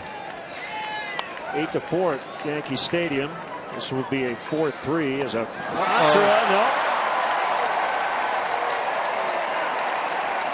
It's the other thing you never, ever, ever want to do in this ballpark is hand a team a free base run. Yeah, you got a 3-run lead, 2-3-4. Batting here in the bottom of the 5th. Looks like a routine out. Contra with an errant throw.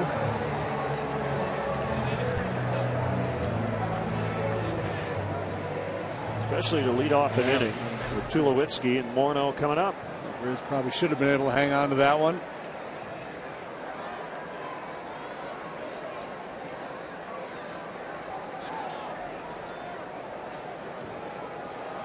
And, maybe assess half an error each. Can't do that, but it'd be fair. They gave the error to Rizzo.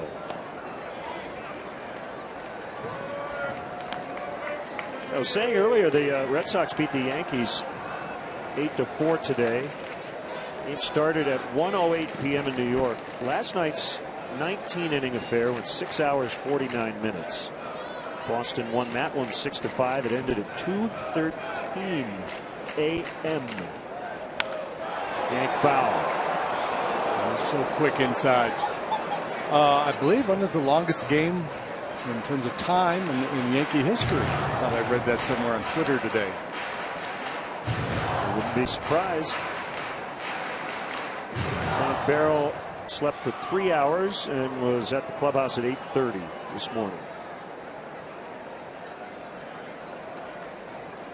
628 pitches last night. They used almost 30 dozen baseballs.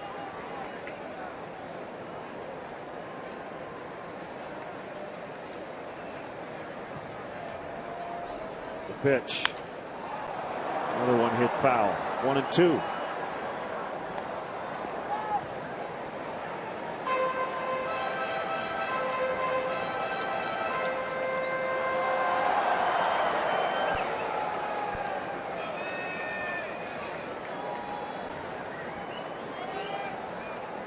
Nice crowd tonight. Opening series at home for the Rockies, who will head right back to the road next week. See if they can turn two here. Alcantara. And they do. Well, they make up for the miscue earlier. 2 outs. Second inning in a row, the Cubs have turned a 4-6-3 double play. Nice execution. Watch his back foot kick out a little bit on Alcantara as he sets to make that throw. Did not seem to be a problem for him.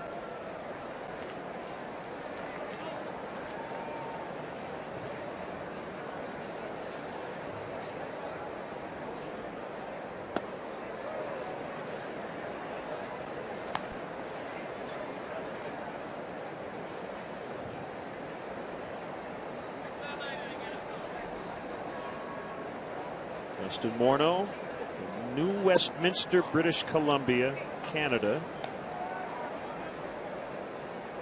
Asked him today, are the Canucks still your team? He said, absolutely. 5 of the 7 Canadian NHL teams have made the Stanley Cup playoffs.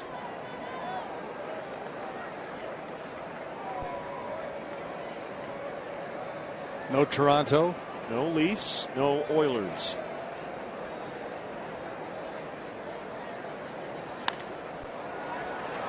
Shallow center.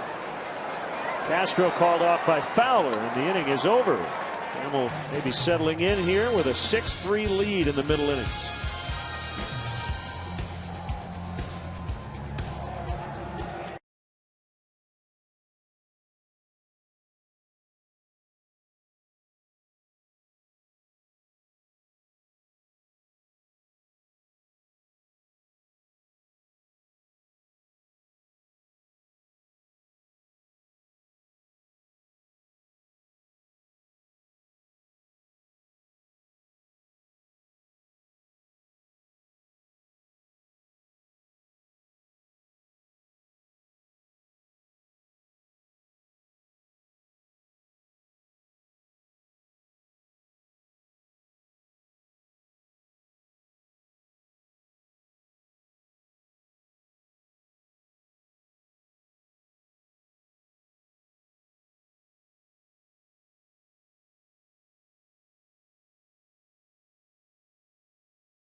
presented by Jewel Osco, is the official kids club of the Chicago Cubs.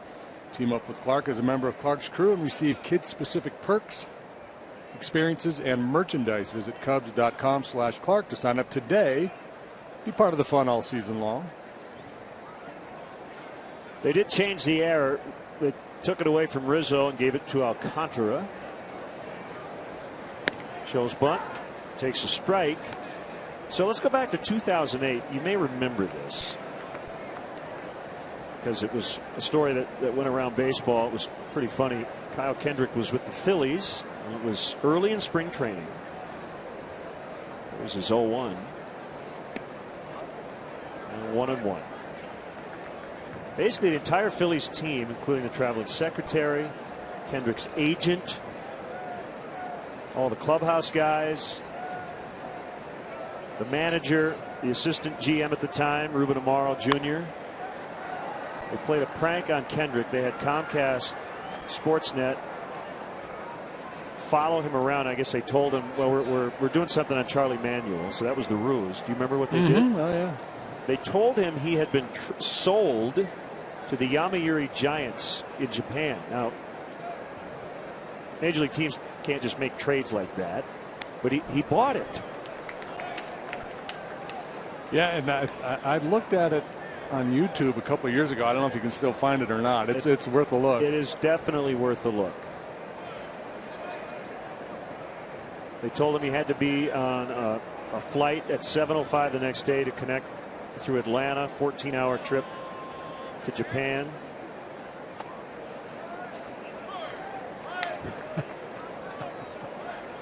Yeah, that's one of the all-time great ones. He got an actual flight schedule. His agent said it happens, quote, it's a chance for you to make some more money. That's good stuff.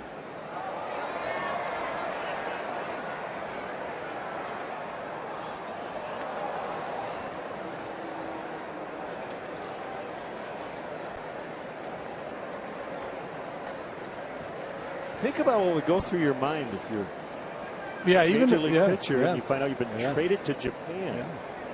That's a lot to. Everything would start racing through your mind. Man, I gotta call my wife if you have one, and hey, honey, we're heading to Japan. Whether you like it or not.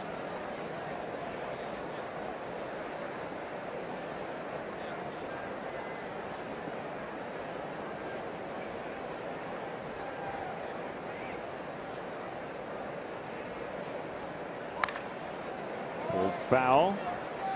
Chris Bryant has homered for the Iowa Cubs. I mentioned Kyle Schwarber, now Double-A, connected earlier.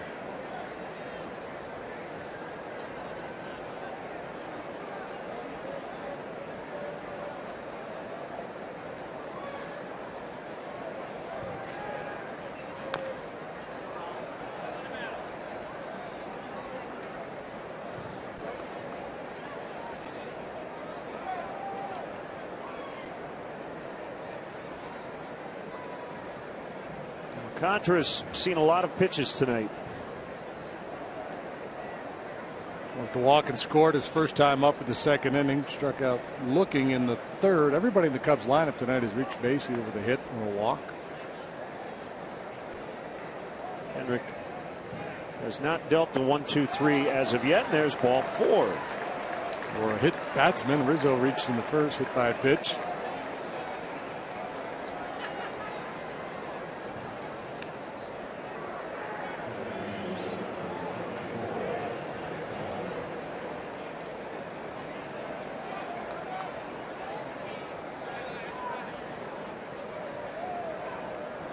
Giving up 6 runs, closing in on 100 pitches. Kendrick wants to stay in this ball game. He better do something in a hurry to convince Walt Weiss that he should stay in.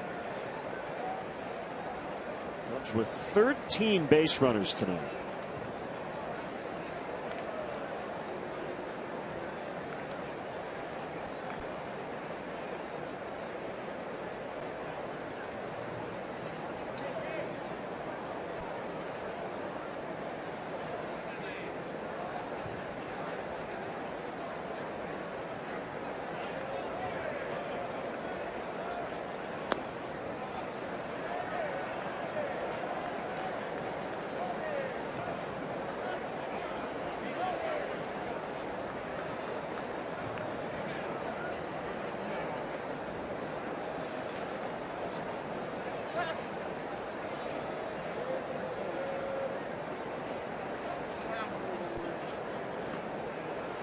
Big news today. Mets closer who was on the DL, Henry Mejia, suspended 80 games.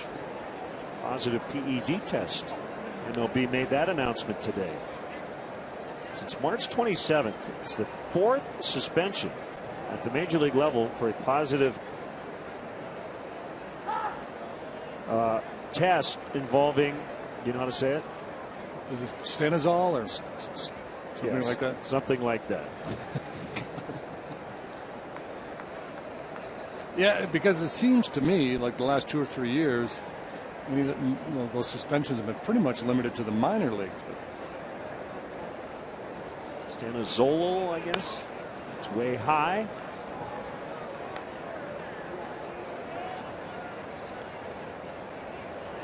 David Rollins, Arodys Vizcaíno, Irvin Santana, and now Henry Mejia.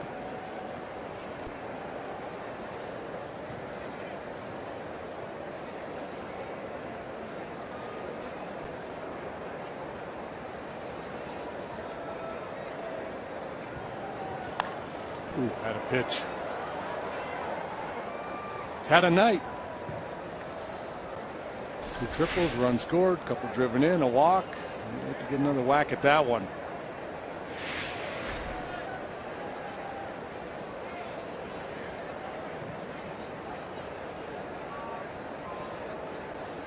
Good count to put a play on. Kendrick's tough though. He's awfully quick to home.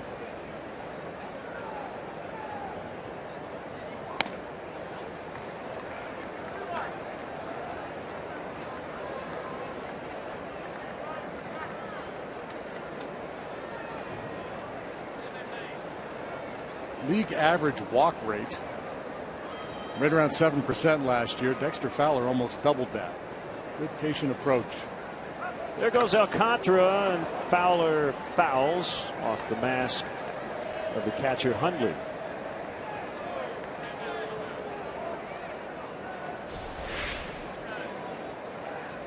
Alcantara moving on 3-1, counting on contact or ball 4. Foul off, reset, do it again.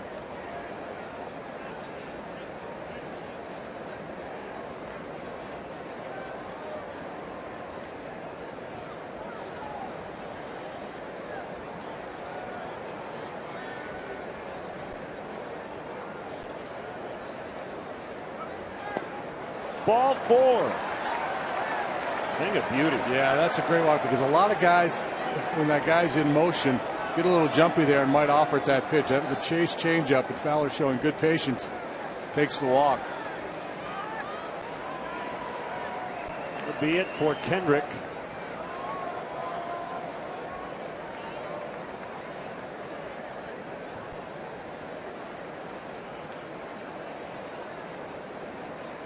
Christian Friedrich coming on when we return.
down in Evanston.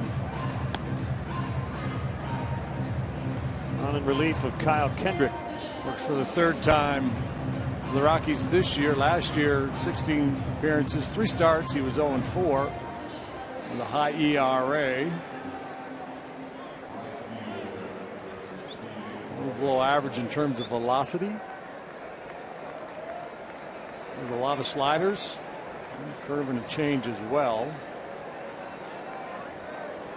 You ready for this note?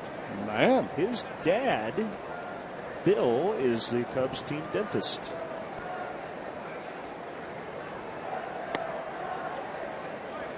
I did not know that.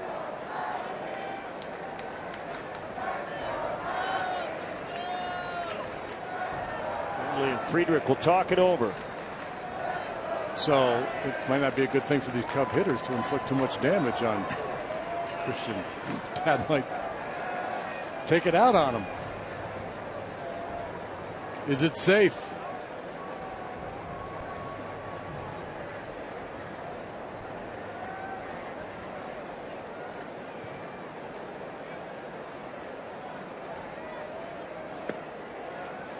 Two 2-0.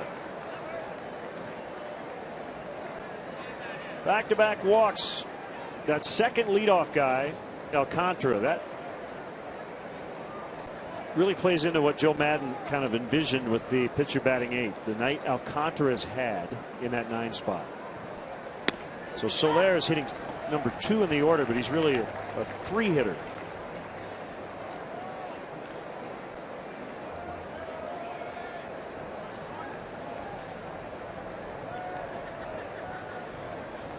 Yes, there are going to be moments where you want the 8 hitter to not be the pitcher. That ball punched out into right center, and it's down for a hit. Alcantara's coming around. The ball gets away from Blackman. Soler will pull up at second. 7-3. Second and third, nobody out. It's so important to continue to score in this ballpark. You feel pretty comfortable most nights in most stadiums with a 3-run lead, but you got to keep pressing. I'm sure that was, the conversation in the Cubs dugout as we move through these middle innings. Don't get comfortable, guys. Keep battling. I mean, this isn't a great swing. This got some funky spin on it. Kicks away from Blackman. It'll be a single and error. Big opportunity with nobody out. Guessing he will get an RBI. I don't think Alcantara was going to stop. So the error allowed Soler to get to second. Arenado in, everybody else back against Rizzo. Pitch. Low.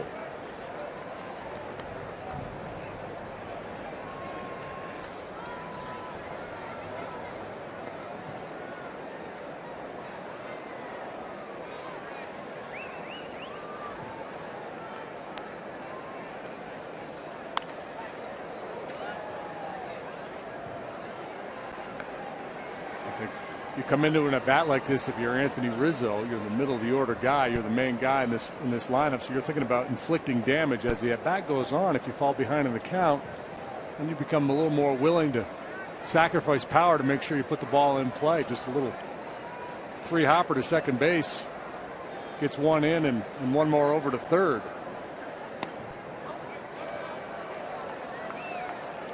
Two and one.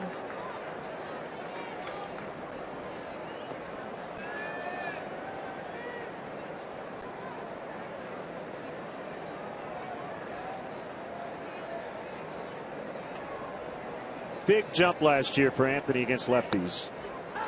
Probably the key to his entire season.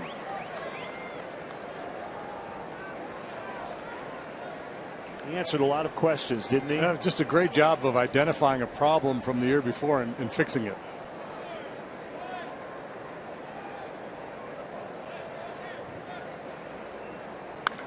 Ground ball to first.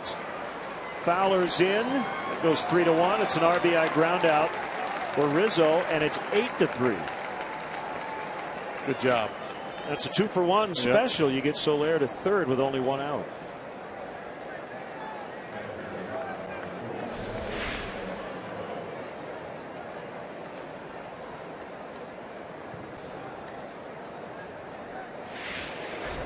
It's called having an idea, having a plan and executing. Montero's going to have a chance with the infield in.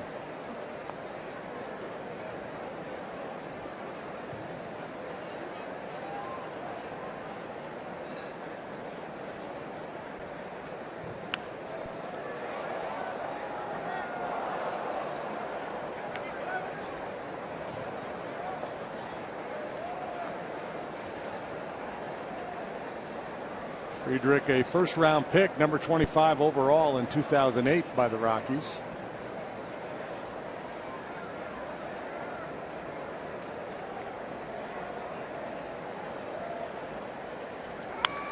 Fouled away.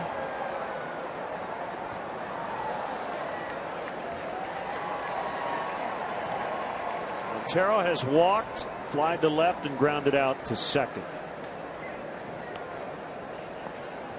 We're having some technical difficulties with our graphics. That's why we're not seeing the updated stats, but we'll do our best to give you those when guys come to the plate. A topper. Soler will score, but it's foul. So all of that will reset. Good decision there by Friedrich to leave that one alone.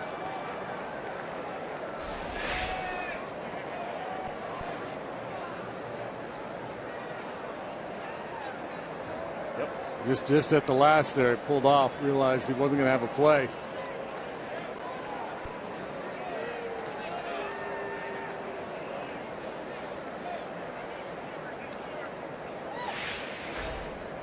Well, same thing here from Montero, not a bad idea. Widen the stance a little bit. Think bat control, try to put it in play with 2 strikes.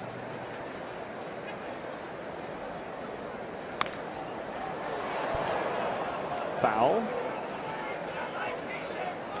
In the old days, you'd say choke up, but nobody chokes up anymore. Almost nobody. See it from time to time. The irony is Barry Bonds choked up on the bat. He's the all-time home run leader.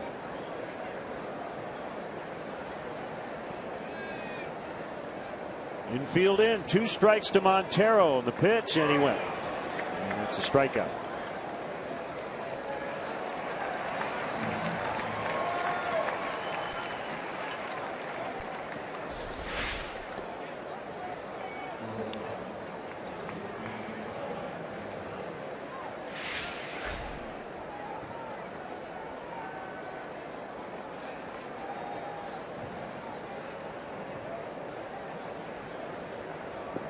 Castro 1 for 3. Popped a home run his last time up in the 5th. It was off Kendrick. 0-1.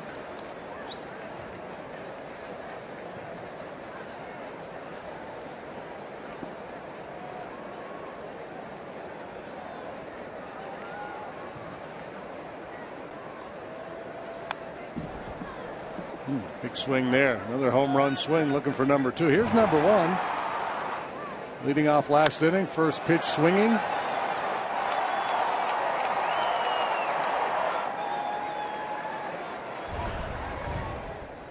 Soler's got to anticipate a ball in the dirt here.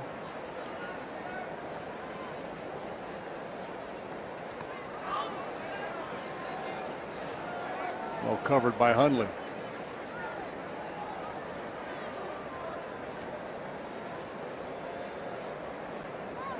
Friedrich in the northern suburbs, went to Eastern Kentucky University in Richmond, Kentucky. 25th overall pick in the 2008 draft by the Rockies.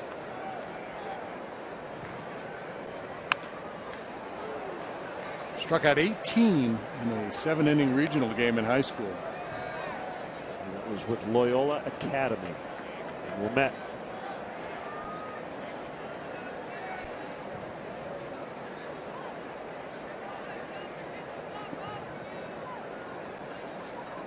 Wonder how the other 3 outs were made.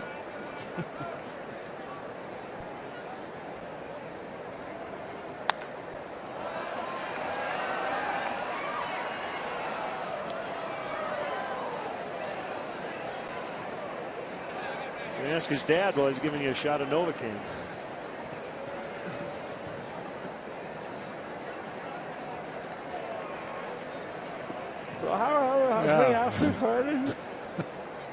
What?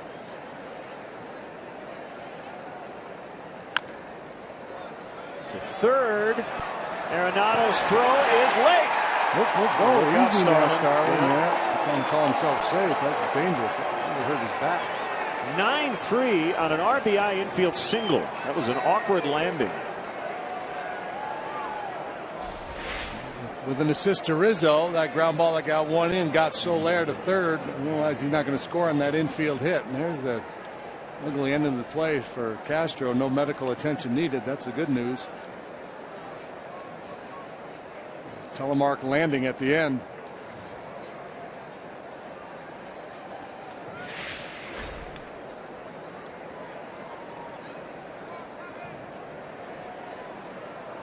Three runs in here in the sixth inning. They had scored 3 runs combined in the first 3 games.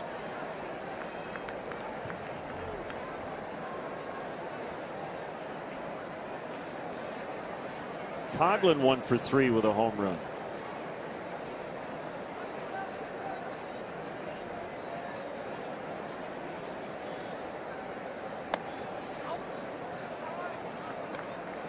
Rays 2-0 over the Marlins today in Miami. Chris Archer. Yeah, he had a 1-hitter through 7. I didn't see the final numbers. He went 7, gave up 1 hit.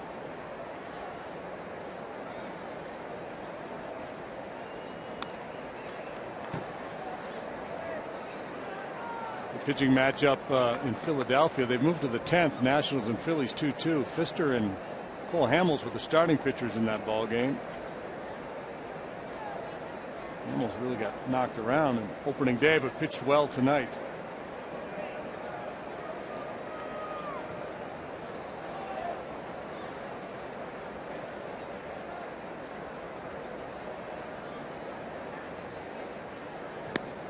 Coghlan strikes out, inning over, but a good one for the Cubs. They get 3. It's 9-3.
For all MLB authenticated game used and autographed Cubs memorabilia, visit Cubs.com/authentics to bid on weekly auction items, including game-used baseballs, jerseys, bases, and much more. For more information, the number to call is 773-404-4753. All proceeds benefit Cubs charities. Time now for the Ladybug race. It appears to be a 1-bug race. And there's your winner. Jason Hamill with a 9-3 lead Facing Arenado, Dickerson, and Hundley. If you're Jason Hamill, you're putting this one in the W column, and now you're just trying to stay in there as long as possible and save the bullpen some bullets.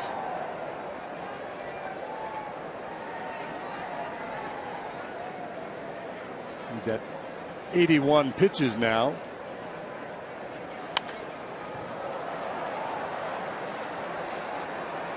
Coghlan. And Castro called off at the last possible moment. And that ball that high to that part of the field, that's easily Coughlin's ball. But Castro's not going to yield until he's sure Coughlin's there to make a play on it. That pop-up right there really tells you how big this ballpark is. I mean, that thing was up in the air forever. And they both had a long run to get to it.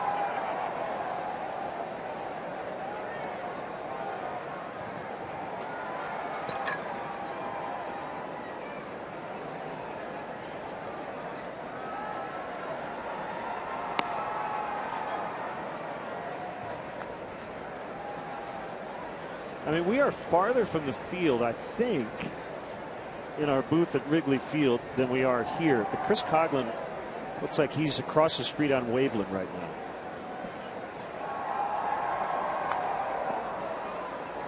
now. This ballpark would never be described as cozy or intimate. It's pretty. It's a nice park. It would never fit on a city block in Chicago, I'll tell you that.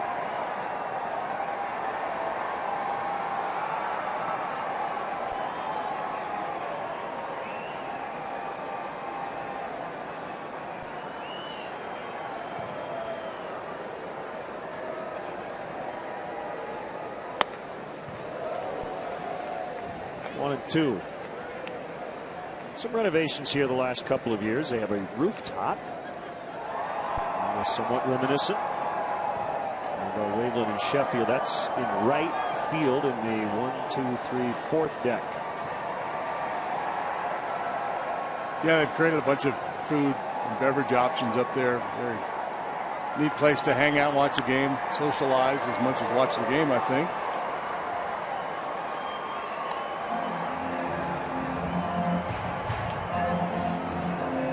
See 5280 in the background. I don't know if that's the name of the club, but I'm gathering that's feet above sea level. Mile high, right? Yeah. 5,280 feet in a mile. I think that's a chain. I think there's a 5280 burger joint downtown, too. Swing and a miss, strike 3. First punch out since the 3rd inning. Dickerson was in swing hard mode in that at-bat, boy. He was turning it loose. Low percentage play, though, chasing that heater way up there. Yeah, they have a row of purple seats around the ballpark that marks 1 mile above sea level.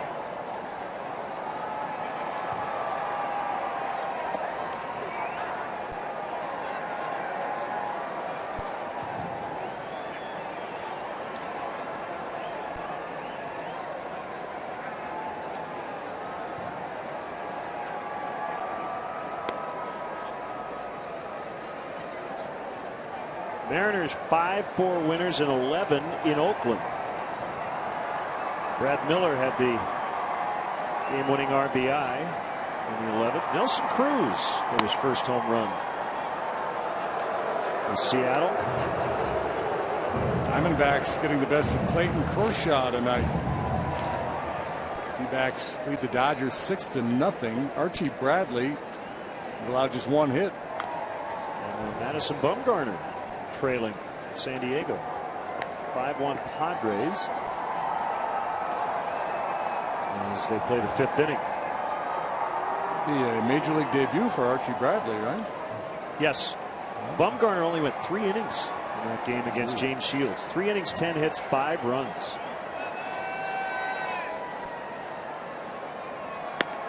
Strike 3 call to end the inning. They go down 1, 2, 3. It's 9-3 Cubs.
Series finale. Coverage starts at 12:30 right here on CSN Chicago.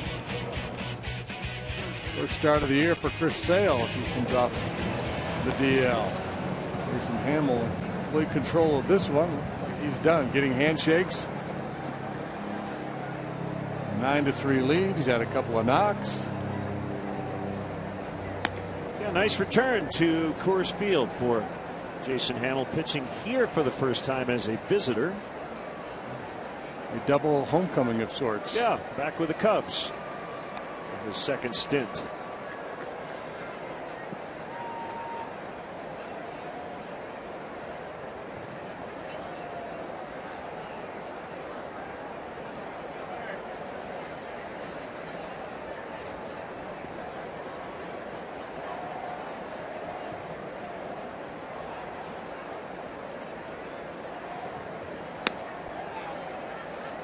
Ball one on Mike Olt. That's Caesar on deck for Hamill.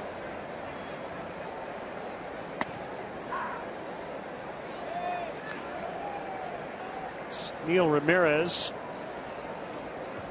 getting it cranked up with Lester Strode watching.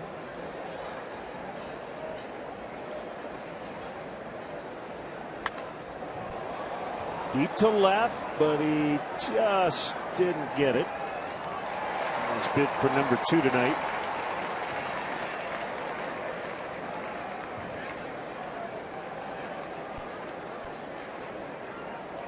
Olt has looked good at the plate tonight. That one kind of one-handed and still hit it a good long ways. He was called out looking last time up, but it was a real tough pitch, a little front door cutter. Jason Hamill continues to get congratulations from his teammates in the dugout.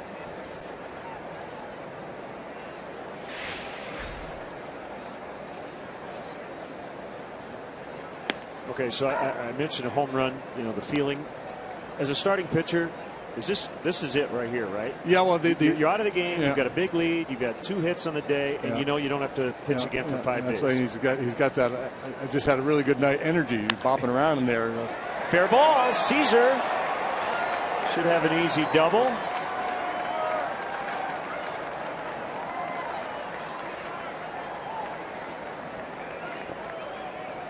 Well, the other part that compounds it too is you come into this ballpark, you never know what's going to happen. So to pitch a competitive game and to be in control the way he was in this ballpark, that feels really good. The best feeling is walking off the mound at the end of a complete game, but that rarely happens anymore for a starting pitcher.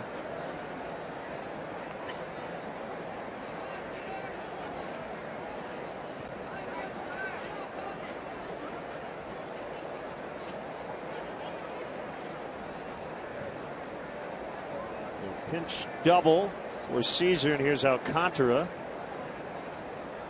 from the right side. Ball one. Basically all the things the Cubs didn't do in the first 3 games of the season, they've done here tonight. Gotten on base a ton, and they've hit for a lot of power. 2 triples by Dexter Fowler. Floated center field, and it'll hold up for Blackman. Got 3 home runs.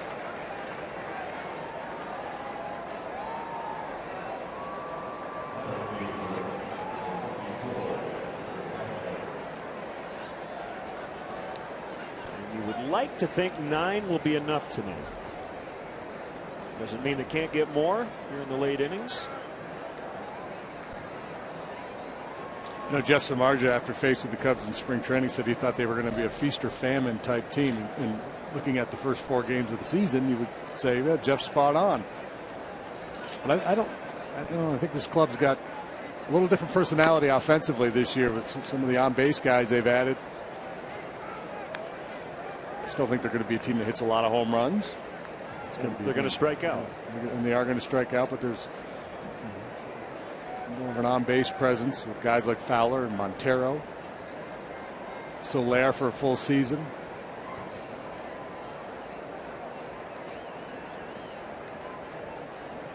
La Stella.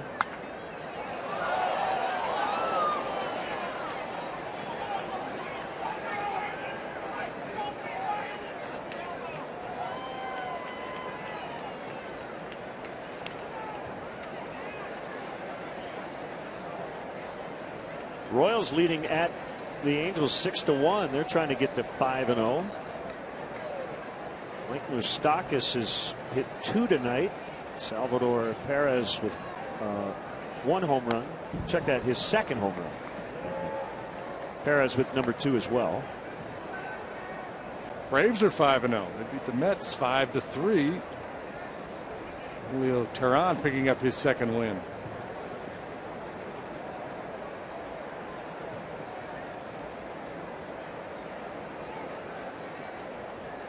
Freddie Freeman with a home run. Tulowitzki gets Fowler and will stretch here in Denver. Cubs 9, Rockies 3.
It's Saturday, April 25th outside Wrigley Field.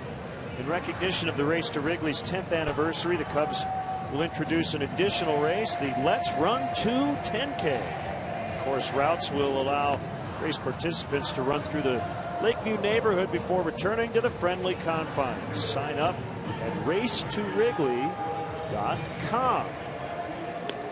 Caesar stays in. He plays left. Ends Coughlin's night. The bullpen here charged with getting the final 9 outs. It's Neil Ramirez. First man out of the chute, 2 appearances so far this year, and so far so good for Ramirez. He's got the bottom of the order due up here, but DJ LeMahieu has been as hot as anybody. 3 knocks yesterday, 2 for 2 so far today, and he'll get things started for the Rockies here in the bottom of the 7th.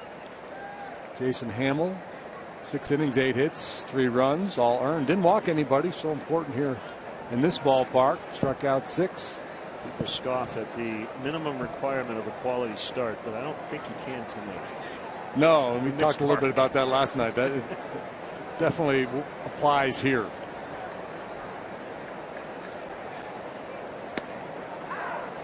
'94, strike 1.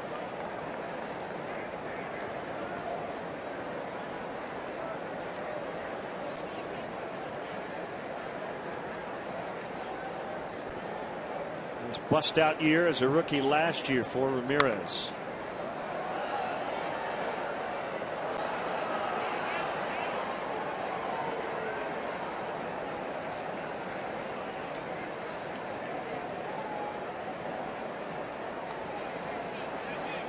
Mayhew debuted as a Cub, 37 games in 2011.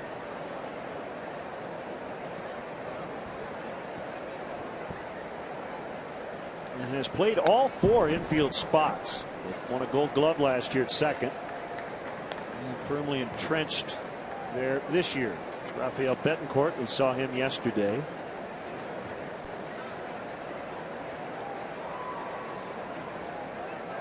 .53 strikeouts in 43 and 2/3 innings for Ramirez last year, and a 144 earned run average. Go through that one a wee bit.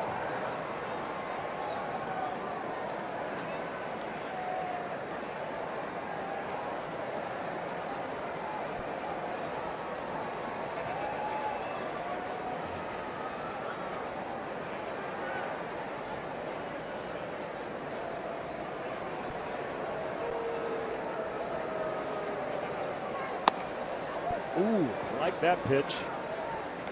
But Gary Cederstrom didn't.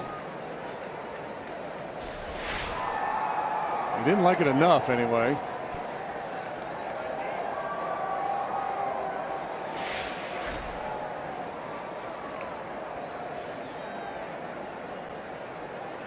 Going back in there. Trying to.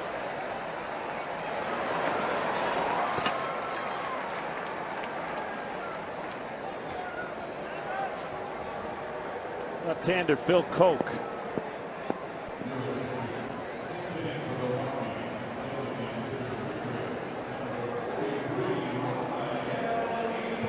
Rafael Inoa, switch hitter, will bat. Friedrich.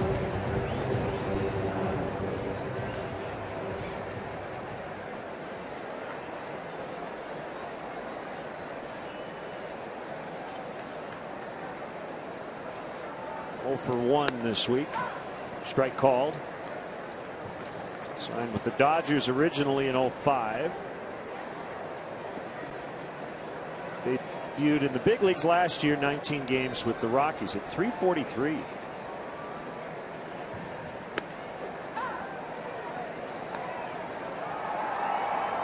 .2. Yeah, doesn't have power. No home runs in his big league career.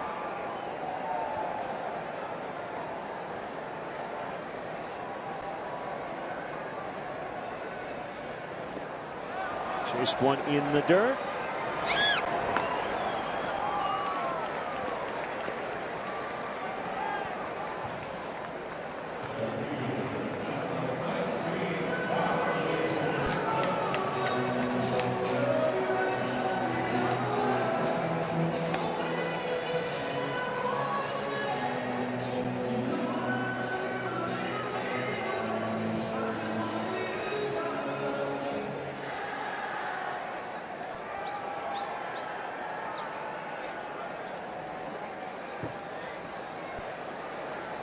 Hendricks tomorrow against Jordan Lyles. Jordan Lyles was actually involved in the Dexter Fowler trade between the Astros and the Rockies. That's right. Prior to last season.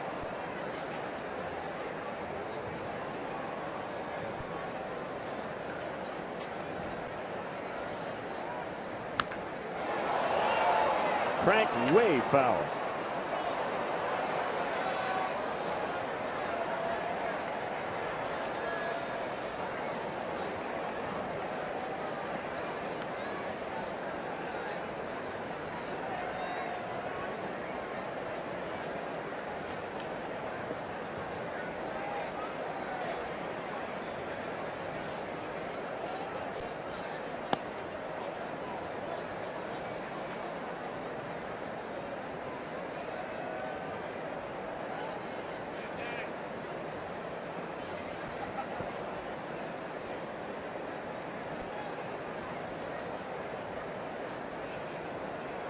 Here comes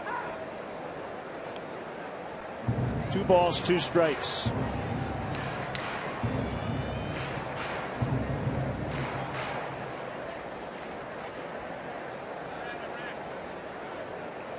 Gonzalez waits. Will only bat if Blackman can reach.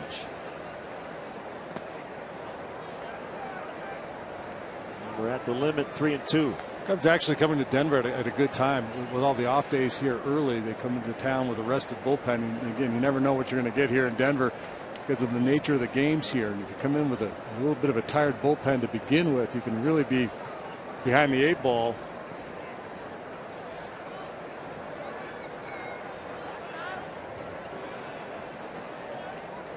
Well, that's where the 2 innings out of Edwin Jackson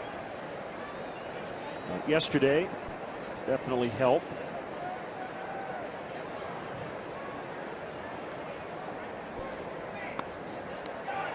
And he walked him.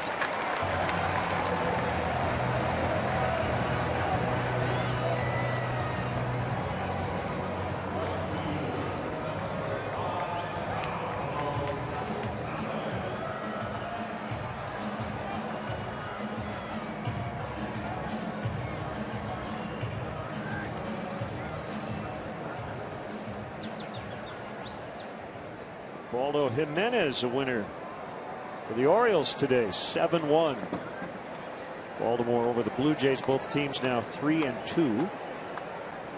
8 strikeouts over 7 innings for the former Rocky.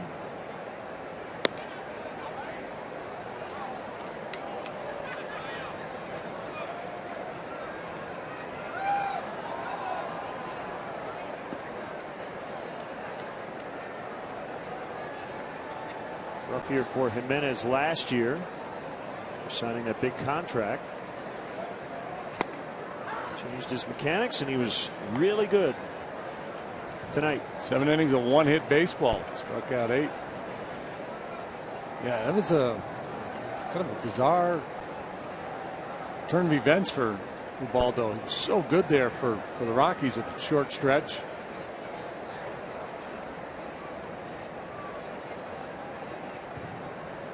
All-star no-hitter. Ball to left. Caesar makes the catch. And the inning is over. It's late, and it's 9-3 Cubs.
Part by Southwest Airlines. Book your low fare now at southwest.com. Your Chicagoland and Northwest Indiana Honda dealers, as reliable as the cars themselves. Xfinity, your home for the most live sports. Audi, truth in engineering. Menards, save big money at Menards. And by Toyota, see where Toyota takes you. Test drive one at your Toyota dealer. Toyota, let's go places. Back here in downtown Denver, Cubs 9, Rockies 3. Rafael Betancourt, 1-2-3 8th inning with his team leading yesterday, but down big here tonight. The veteran right-hander will turn 40 later on this month. He's joined by LaTroy Hopkins at 42 out there in the Rocky bullpen.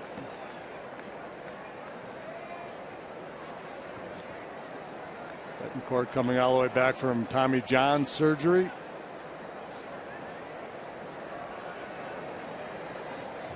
There's the former Cub who will hang him up after this season.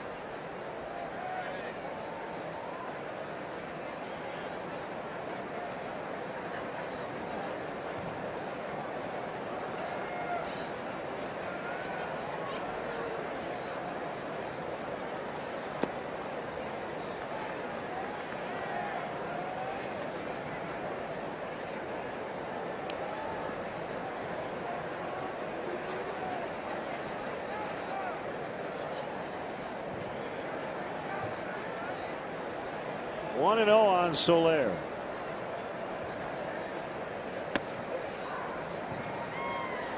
The over breaking ball. Brewers. What happened? Sigh of relief. They won. 6-0 over the Pirates. Both teams 1 and 4. Jimmy Nelson over Vance Worley. 6-0 Milwaukee, the final. Cut and a miss, 1-2. Cubs have the Reds next. They start a set on Monday. Reds got beat by St. Louis today. Their first loss. Andrew McCutchen did not play in that game in Milwaukee today. A sore left knee.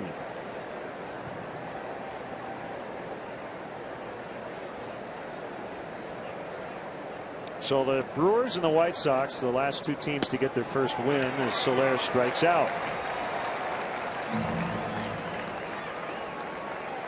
Cubs invite you to take advantage of free remote parking and shuttle services on night and weekend games. The remote parking lot is located at 3900 North Rockwell. For details, visit Cubs.com.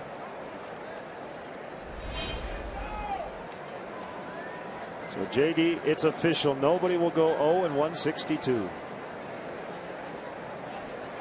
Not that you were worried that somebody would. Well, yeah, but you know, no real double-digit losing streaks to start the season. Baltimore years ago, 21 maybe in a row, something like that. I remember getting this Sports Illustrated, and I think it had the record plastered all over the front. Is that 88? That sounds right. He's out if it comes down. Arenado catch. So the 1988 Baltimore Orioles from April 4th to April 28th lost 21 in a row. They were 16 games out before they got their first win, which was a 9-0 decision at Comiskey Park. I wonder how many games into the losing streak did they determine that it was time to panic? Because you know you're in that it's not time to panic, and then you lose like 15. Well, there's no sense in panicking. We're toast. We're done. Yeah. How'd they end up? That year they went 54-107.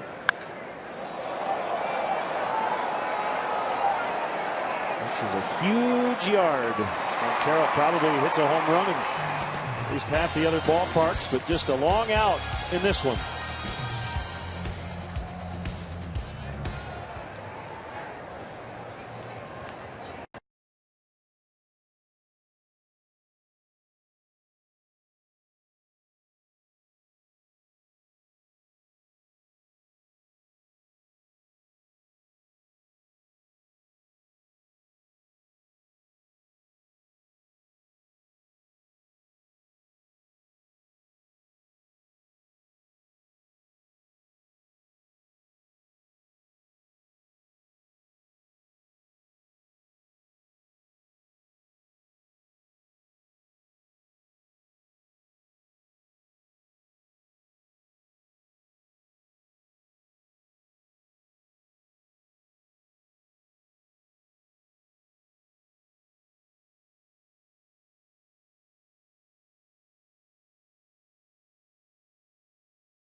with MLB.com at bat, the #1 app for live baseball.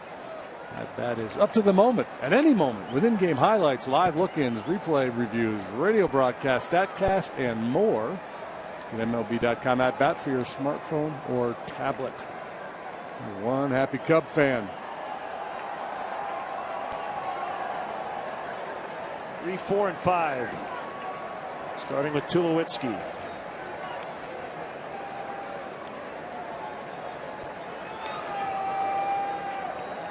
$43,812. The ballpark tonight.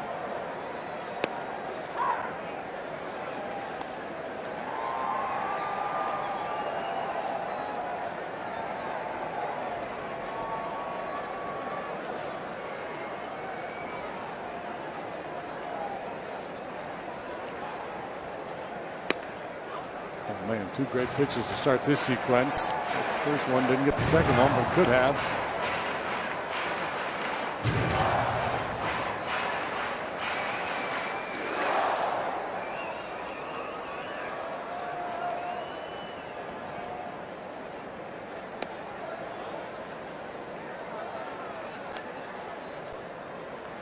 It was Waka over Cueto in the Cardinal win over the Reds tonight. 4-1 the final. I guess that was this afternoon. Cueto has pitched twice this year. 7 shutout, no decision. First time out. 7 innings, 1 earned run tonight in a loss. So well, today's Saturday, right? So yep. Cubs will miss Cueto in that series with the Reds. How about the Nationals are 4 games out of first? It's time to panic. 1-4, 3-2 loss at Philadelphia in 10.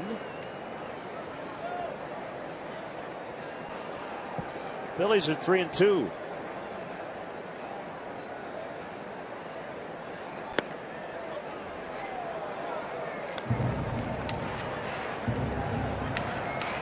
Odubel Herrera with his first career hit, and it was the game-ending RBI double for the Phillies.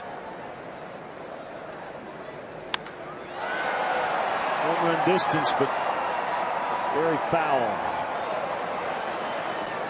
You referenced Barry Bonds earlier, and I don't think I've ever seen anybody quite as quick inside as Bonds with that short stroke he had. But Tulowitzki, boy, he's tough to beat in there. And Ramirez rushes it up there at 95 miles an hour. And quickly he gets those hands pulled in and gets the head of the bat to the baseball.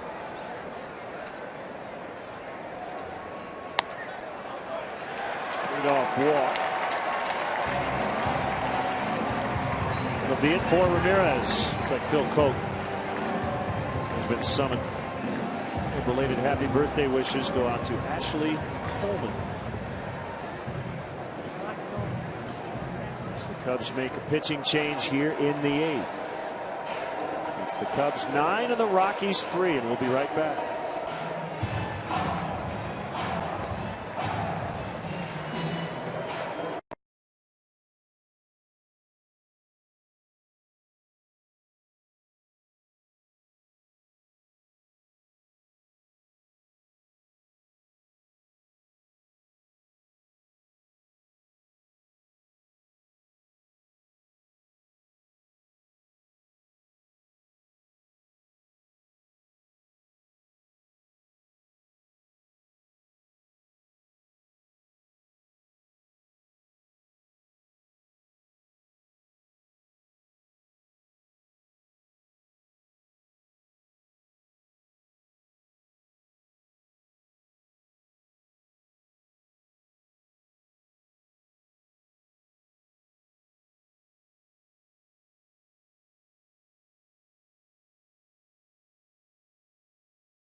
off to a good start. Veteran of the Yankees and then the Tigers. Fastball, slider, and a changeup. Got a lot of ground ball outs last year. The last 2 times the Rockies have had a leadoff man on in this ball game, they've been doubled up. That was when Jason Hamill was still in the game. That was a big part of his success tonight. A couple key double play ground balls to Alcantara. Coke, 32 years old. From Sonora, California, as he faces Justin Morneau.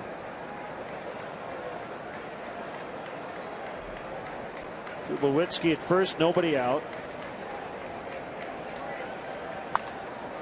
First pitch swinging, popped up on the infield.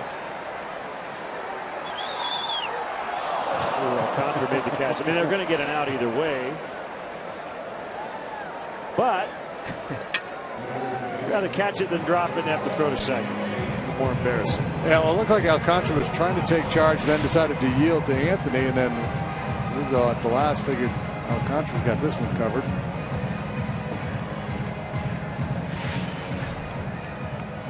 High pops like that. There's a lot of time to change your mind. Renato, 2-run homer in the second. 0 for 2 since.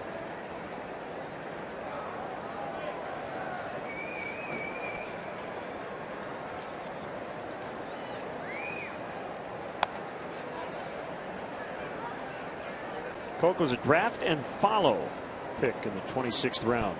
0-2. San Joaquin Delta College.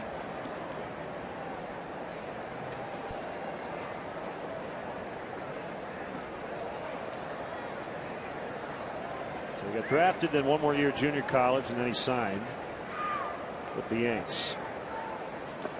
Yeah, that doesn't exist anymore, that draft and follow, where you would retain the rights to sign the player until just prior to the next year's draft.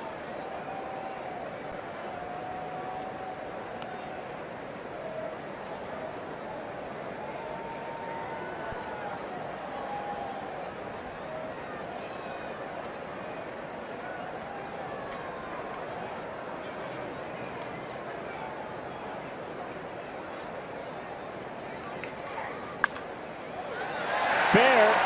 Left field corner. Caesar will race after it. And it's a double for Arenado, second and third.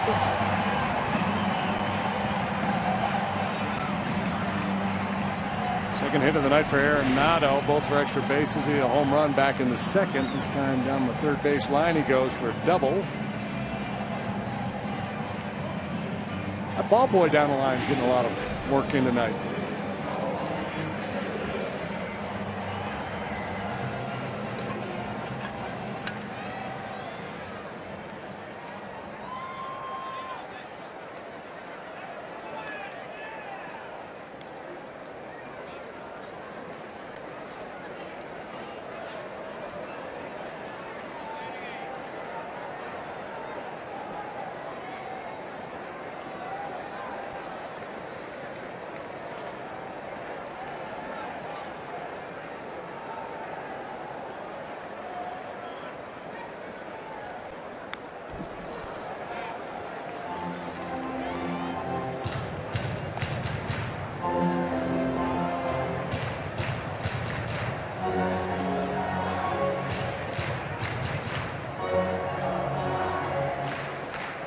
Pedro Strop,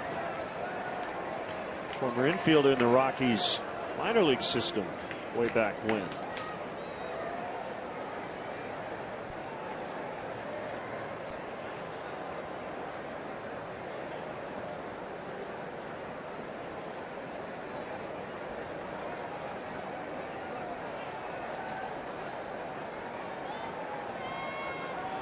One strike on Dickerson. Ground ball, base hit. 2 runs will score. One charge to Ramirez, the other to Coke. 9-5.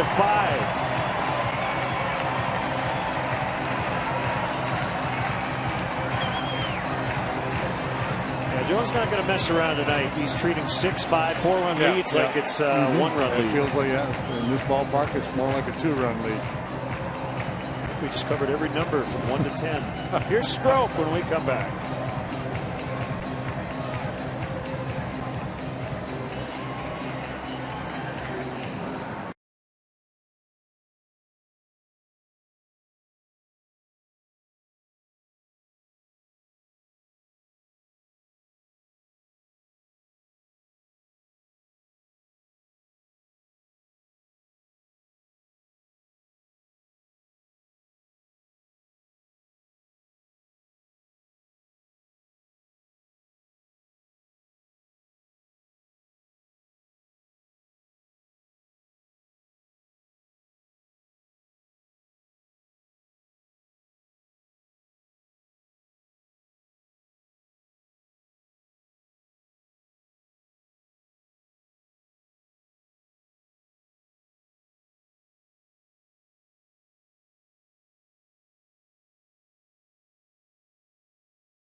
Big offensive night for the Cubs, and man, they need it. Dexter Fowler, a couple of triples in the first 2 innings. 2 batters in, the Cubs actually had a lead, and the Cubs, who had gone homerless in the first 3 games of the season, have hit 3 tonight. Coughlin and Olt back-to-back in the 3rd. Castro leading off the 5th inning with a deep ball. Been an impressive show up and down the lineup. Contributions from just about everybody. Cubs have had base runners in every inning except for top half of the 8th here. Still the Rockies with a puncher's chance in this ballpark, down 4 man on. They still have 5 outs to play with. So here's Pedro Strop, who was an infielder in 2003 as an 18-year-old with the Rockies. He was a shortstop, played a little third, a little second, but he couldn't hit. Well, he could hit, he just couldn't hit very well. They made him a pitcher. 2006.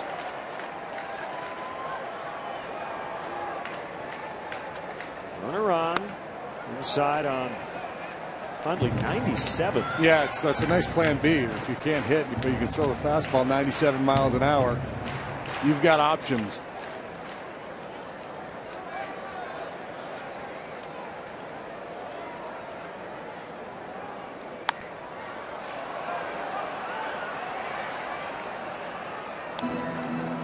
Obviously file this one under the Walt Weiss knows his team better than we do, but he does have some options. They have 2 catchers plus Wilin Rosario, who's got some big time home run power. Thought he might consider using him in this spot. Maybe hoping to use Rosario in the pitcher spot. Should have come up in this inning. Mike McHenry is the backup. And one left-handed bat on the bench. That's Daniel Descalso, former Cardinal.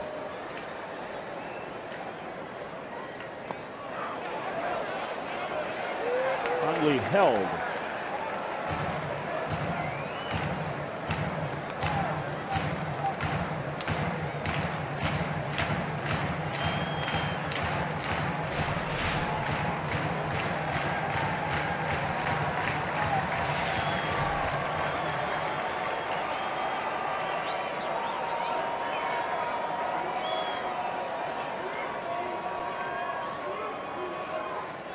Swing and a miss, strike 3. That's what you need here in the late innings. Swing and miss stuff.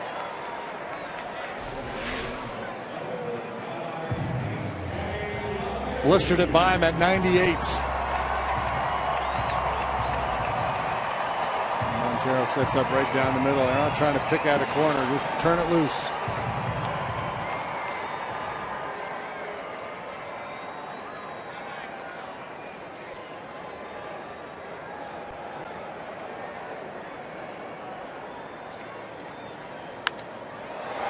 Backhanded stop and a bobble. I think they had a shot at Dickerson at second. It'll be a hit for LeMahieu. Another 3-hit ball game.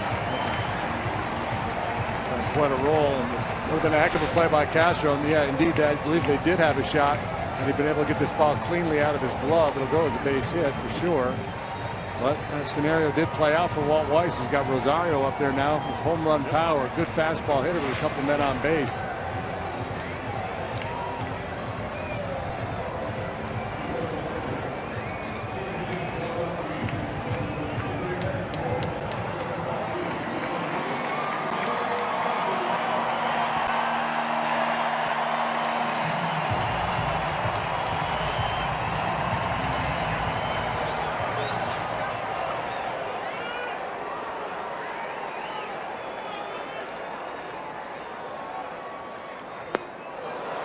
Slider. One strike on Rosario. He had a game-winning home run the other night in Milwaukee in extras.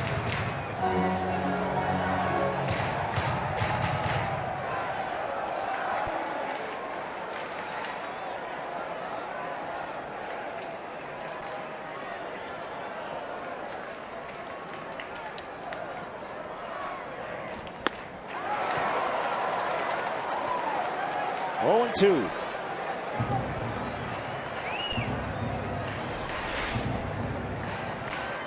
Way off the plate inside. An early commitment by Rosario.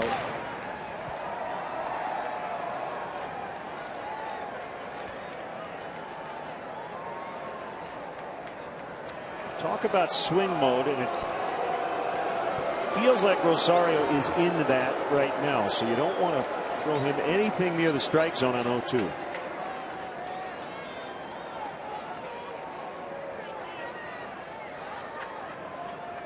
Yeah, I would think they'd go slider off the plate here. Way off the plate.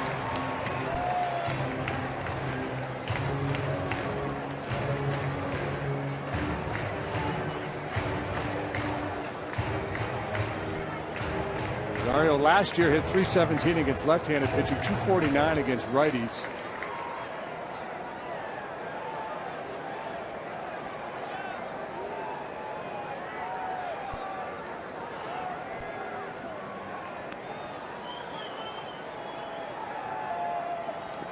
And he got him to chase a slider. Whoa. Oh. All right, well, the Rockies get 2, but that's it. We'll go to the 9th. It's now Cubs 9, Rockies 5.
toast of the game.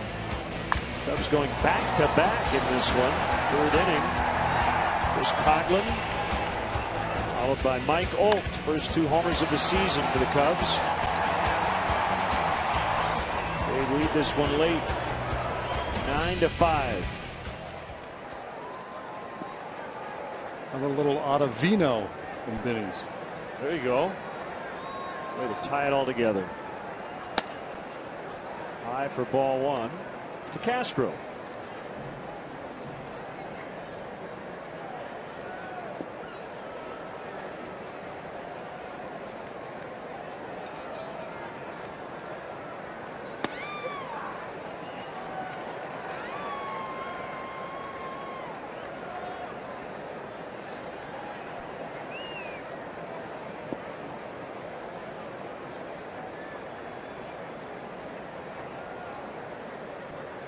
Years old. Ottavino, breaking ball fouled off to the right.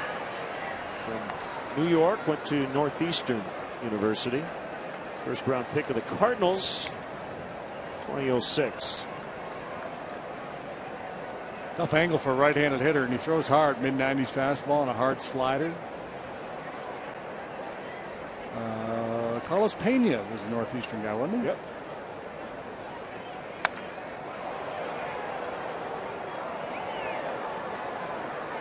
Look out.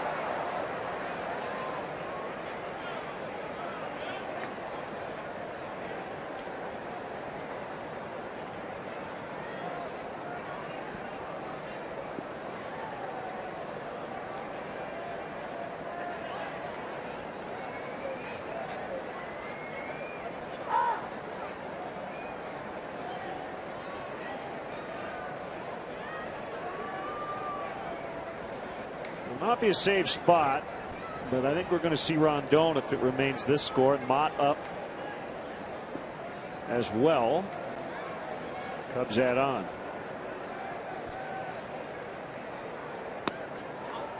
I think here you definitely in a 4 or 5 run lead.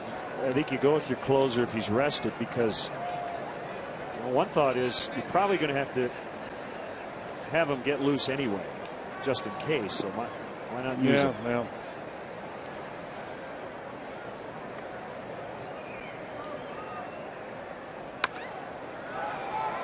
Swinging bunt, base hit. So Castro's got 3 hits, a home run and 2 infield singles.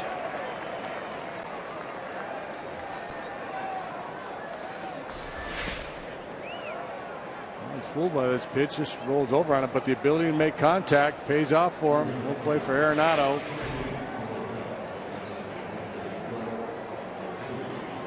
David Ross batting for Sproat.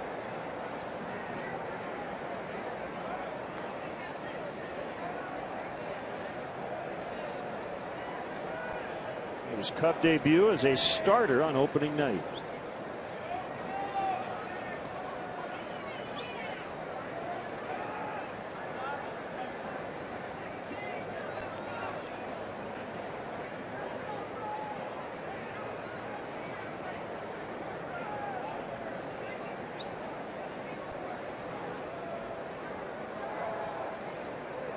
Story has been told many times, but we'll repeat it. David Ross's first career home run came off Mark Grace.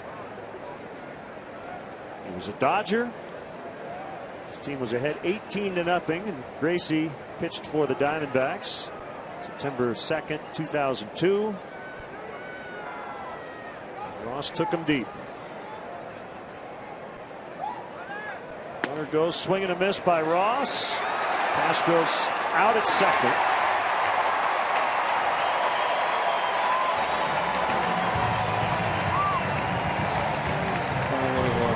Hit and run here. No contact from Ross. Good throw from Hundley. Castro tries a little swim move there to avoid the tag, but apparently they got him. Well, it was close.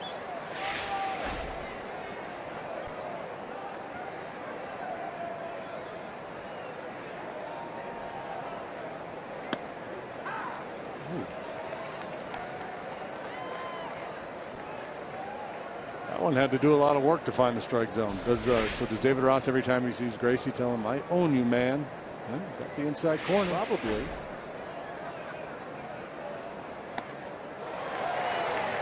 Two outs as he strikes out. It's not a fun AB off the bench there. A right-handed hitter.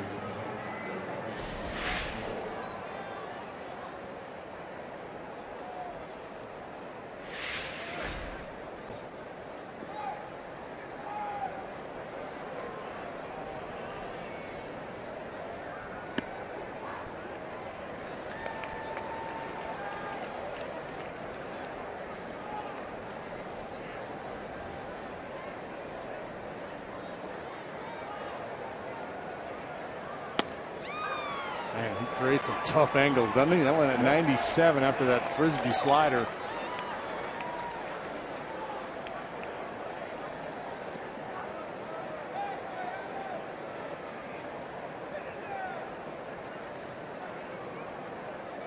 Ow, ooh, that got him up on the hand. I hope it didn't get a bone in there.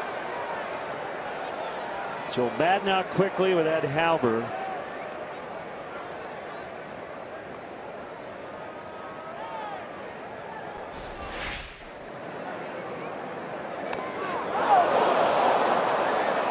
Boy, hitters are so vulnerable to hand the wrist.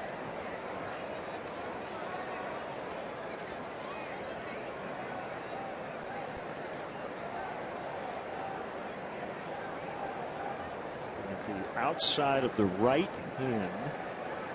I hope he got the pad there, not a knuckle or, as you mentioned, part of that wrist.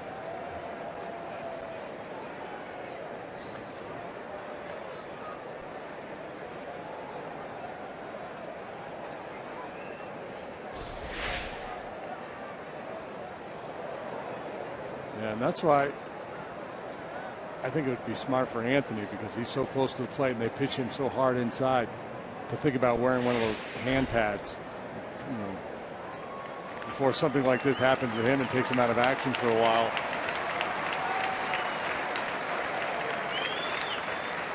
So Jonathan Herrera will run.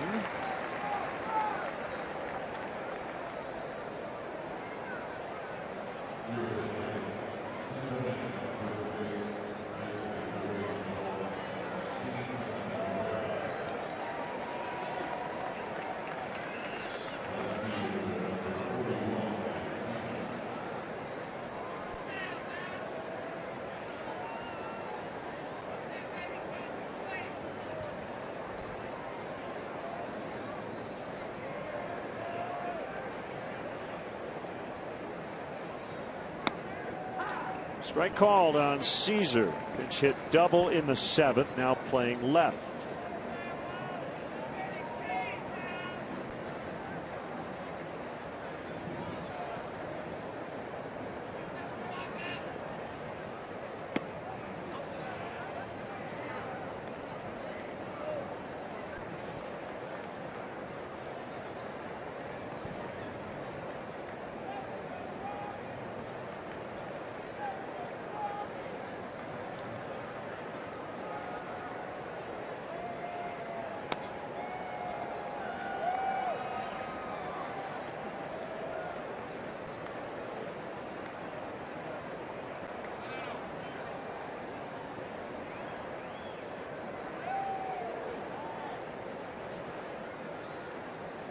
The 2-1 on the way.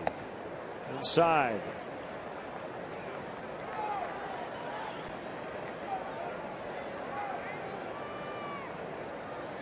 Cubs trying to improve to 2-2 and send the Rockies to their first loss after 4 consecutive wins to begin the year. Rockies have never gone 5-0 to start a season.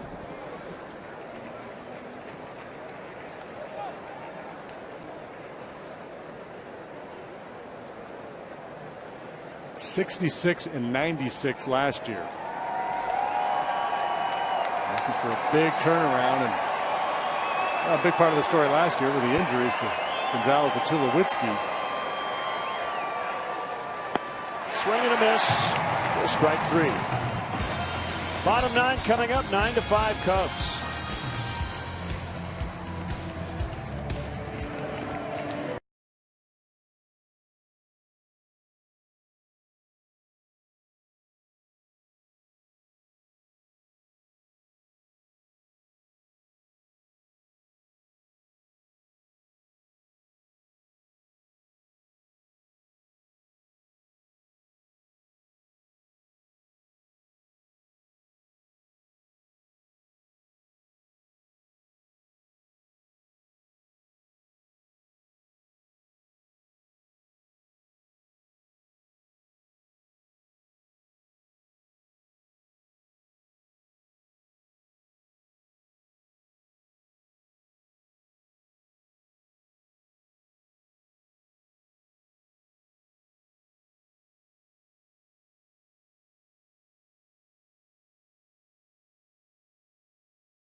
stays in and plays second.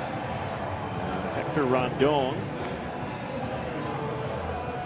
who picked up a 6-pitch save on Wednesday, will pitch in a non-safe spot with his team up 4 runs tonight.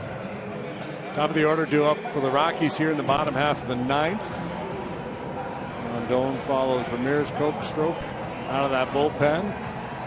Jason Hamill tries to pick up win number 1 here in 2015.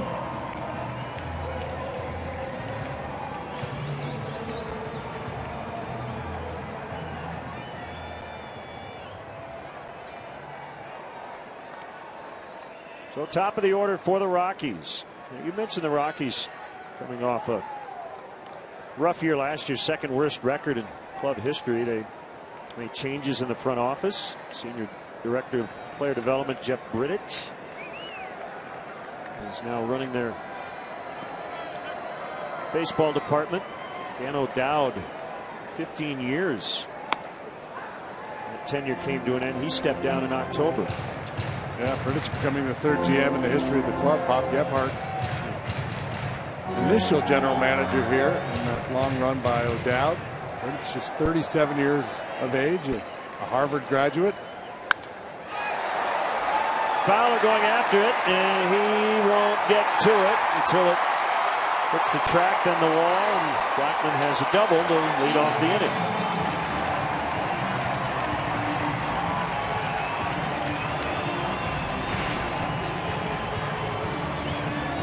Swing on a fastball that was darting away from him.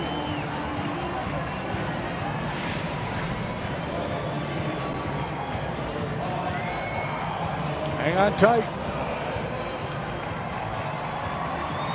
Yeah, it's really true. And if you haven't been here, I guess if you've watched the Cubs play in this ballpark on television over the years, it's just a different vibe. As JD said, there's no other place quite like it. And normally with a 4-run lead in this spot, I don't care if it's the top of the order or not, you feel very comfortable. But you never feel that way here.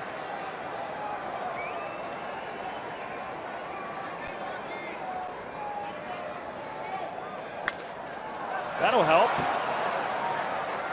1 out.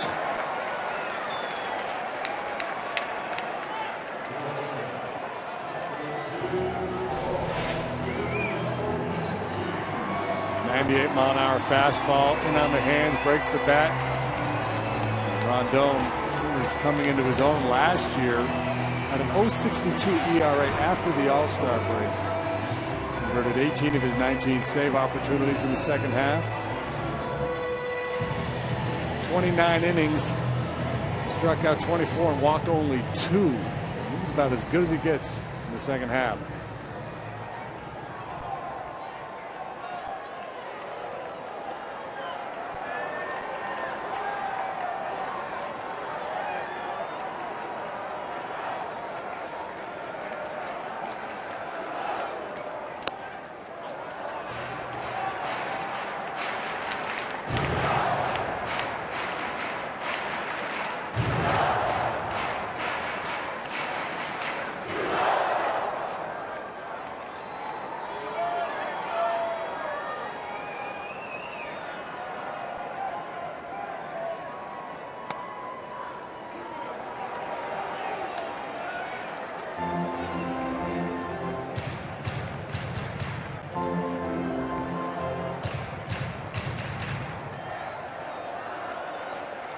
Tying run still in the dugout, and that's where Rondon hopes to keep him.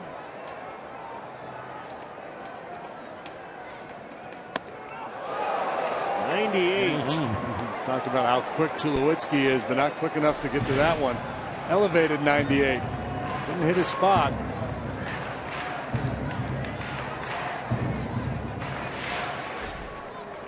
Very few guys are going to get on top of that one. This is Tulowitzki's first ever plate appearance against Rondon. He was tardy, but he got a piece. Somehow, some way to stay alive.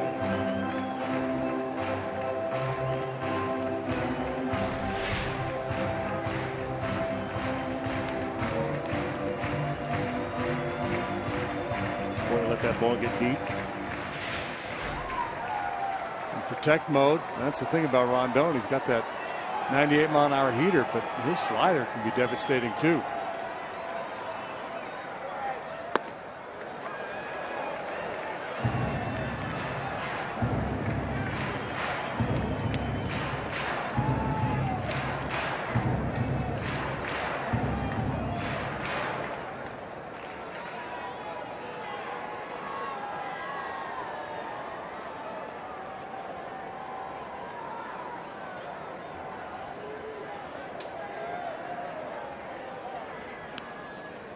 Long look at his catcher.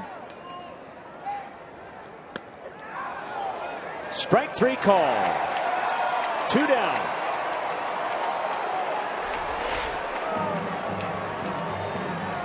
'98 outside corner just above the knees. No chance. Great pitch.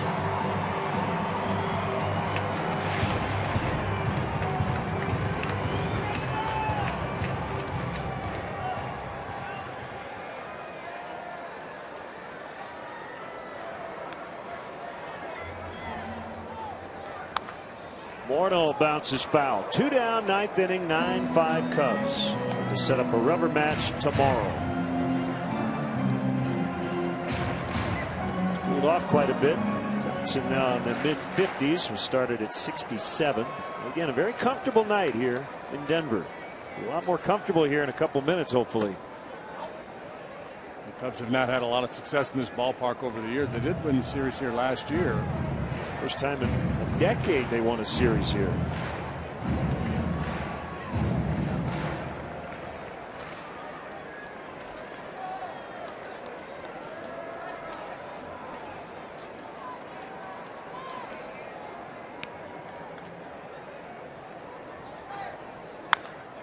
Should do it. Castro. To Rizzo. Cubs win. Big offensive night. It feels like it's exactly what the Cubs needed. 3 home runs, patient at bats, tons of base runners. And the pitching was definitely good enough tonight. Yeah, quality game for the Cubs all the way around. Jason Hamill with a solid start. Bullpen did their piece. But the offense steals the show tonight. A lot of extra base hits for this Cub lineup this evening. So that'll wrap things up for JD and our entire crew. Len Kasper saying so long from Coors Field in Denver. Final score, Cubs 9, Rockies 5. We're back with you Monday, 7 o'clock. We'll have our pregame coverage starting at 6:30 on CSN Plus. Final score, 9-5 Cubs. Up next, Blue Cross Blue Shield Cubs post-game live.